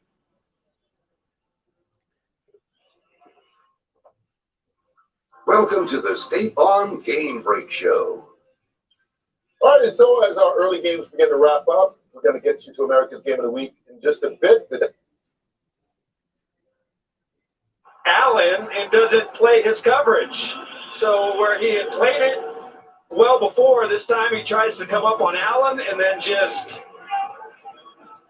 Allen puts a dart on Dawson Knox. That is a 5th touchdown. Oh, that says Brown. 5 different. There we go. Lions and Panthers. All right, so we got some games that just went final. The Chiefs defeat the Seahawks 24-10. No surprise there. Giants and Vikings at 2-minute warning. That game's tied up 24-24. Meanwhile, the Patriots are trying to come back. They do have possession down by 4 after trailing 22-0 early on. And the Bills just pouring it on the Dolphins, the Bears, by the way. Here's the Lions' remaining schedule. They got the Bears next week, and they wrap it up against the Packers. I think they're still alive for the playoffs, but it does take a daunting hit with this about to be lost. Had the agreement with ownership, players union. I don't know what I'm gonna be doing later on tonight.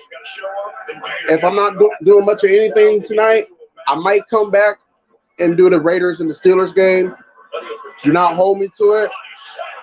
As Jared Goff does get sacked on that play. Yeah, I'm not sure. This one may be body weight. It may be helmet to helmet on a defenseless player. Both may apply. Let's see. Personal foul. Roughing the passer. Defense number 97. Oh, Lord, the Grady Jarrett roll again.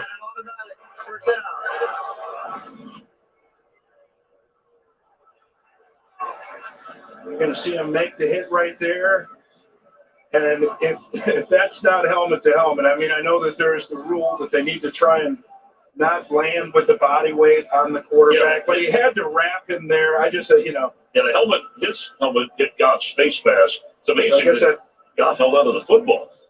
Yeah, did a good job hanging on to the football there, but that one doesn't look like the body weight variety because it certainly wouldn't fit the definition of it right there. 58 seconds remain. No timeouts remain for the Lions.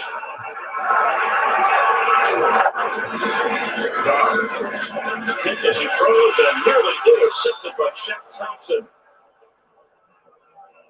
Derek Brown applying the heat on Goff. There's a flag down at the 40. Come on now, end the game already. Defense number 95. It's a 15-yard penalty and an automatic first down.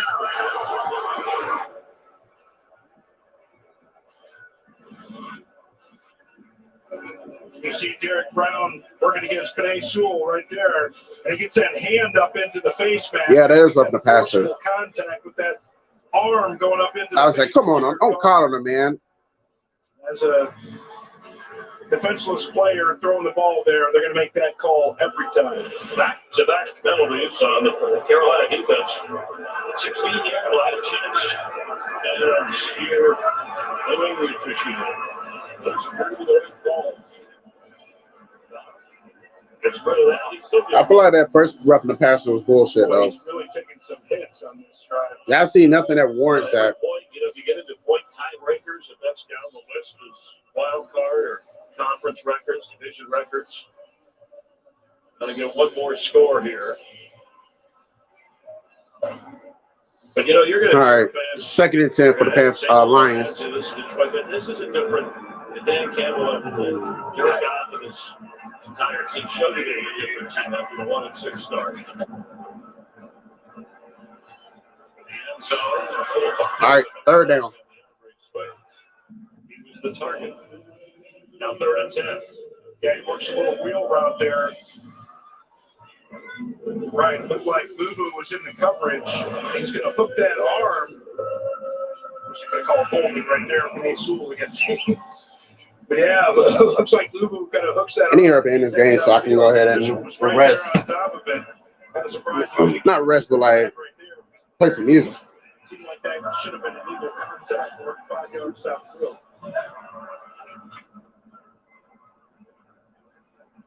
Incomplete. And it's going to be 4th down.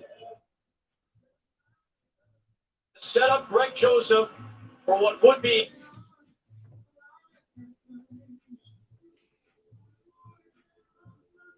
So it's going on here with the Vikings. So they're going for a field goal. This would be as impressive as any. It would be a career long by 5 yards.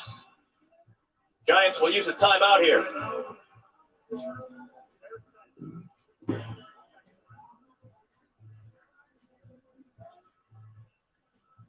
Another week, another Vikings nail biter.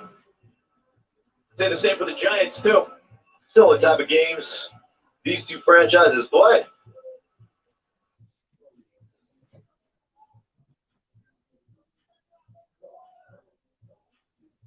All right, and the field goal is good for the Lions. Chris Myers, Jen Hale, our crew, I wish all of you a very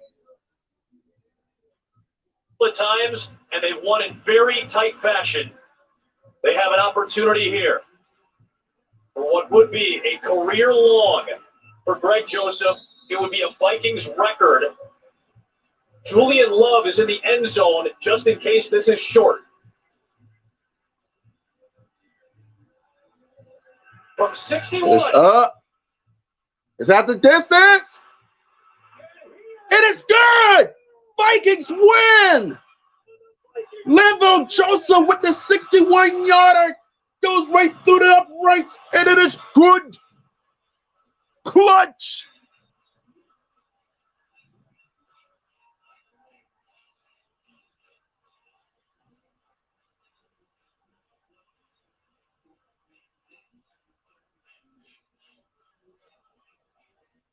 Let's see how Sports and Stars Jade is responding to that. A new career long and a new Christmas hero in Minneapolis. Greg Joseph. Can you believe that? Yes. They had enough to where there was no chance of him missing it. Oh, Greg Joseph, by the way, not Linville Joseph. But my God. 12 wins in year number 1. You got it! Do it! Do it! They got it! Yes! Saturn coming in again! Yes! People! Astrology again! They felt good about it. All right. That is Sports and Stars with Jade. She is excited. And meanwhile, this game is finally over. The Panthers are going to defeat the Lions 37-23. And the Falcons are officially eliminated for the playoffs. SLITA, come on to the couch with us. Very little Christmas. Time for your team to go in the box now. Woo! The Broncos, get it done tomorrow. Beat the Rams. 23. Anyways, I'm going to get up out of here, so y'all be easy. Until next time, A-Fizzle signing out. If I don't return, if I don't come back tonight for the Raiders-Steelers game, y'all have a Merry Christmas. Y'all be safe. Drink good. Eat good. And if you go out, be extra careful. Don't drink too much. Preferably get a designated driver because you know the cops going to be out there. They wait on somebody to slip. Don't let it be you. Look who comes in. Sports ID ATL. He will come at the very end. This offense sucks. Oh, you're celebrating. All right, y'all. Y'all be easy. I'm out. They win a game at the finish. Well, I think, like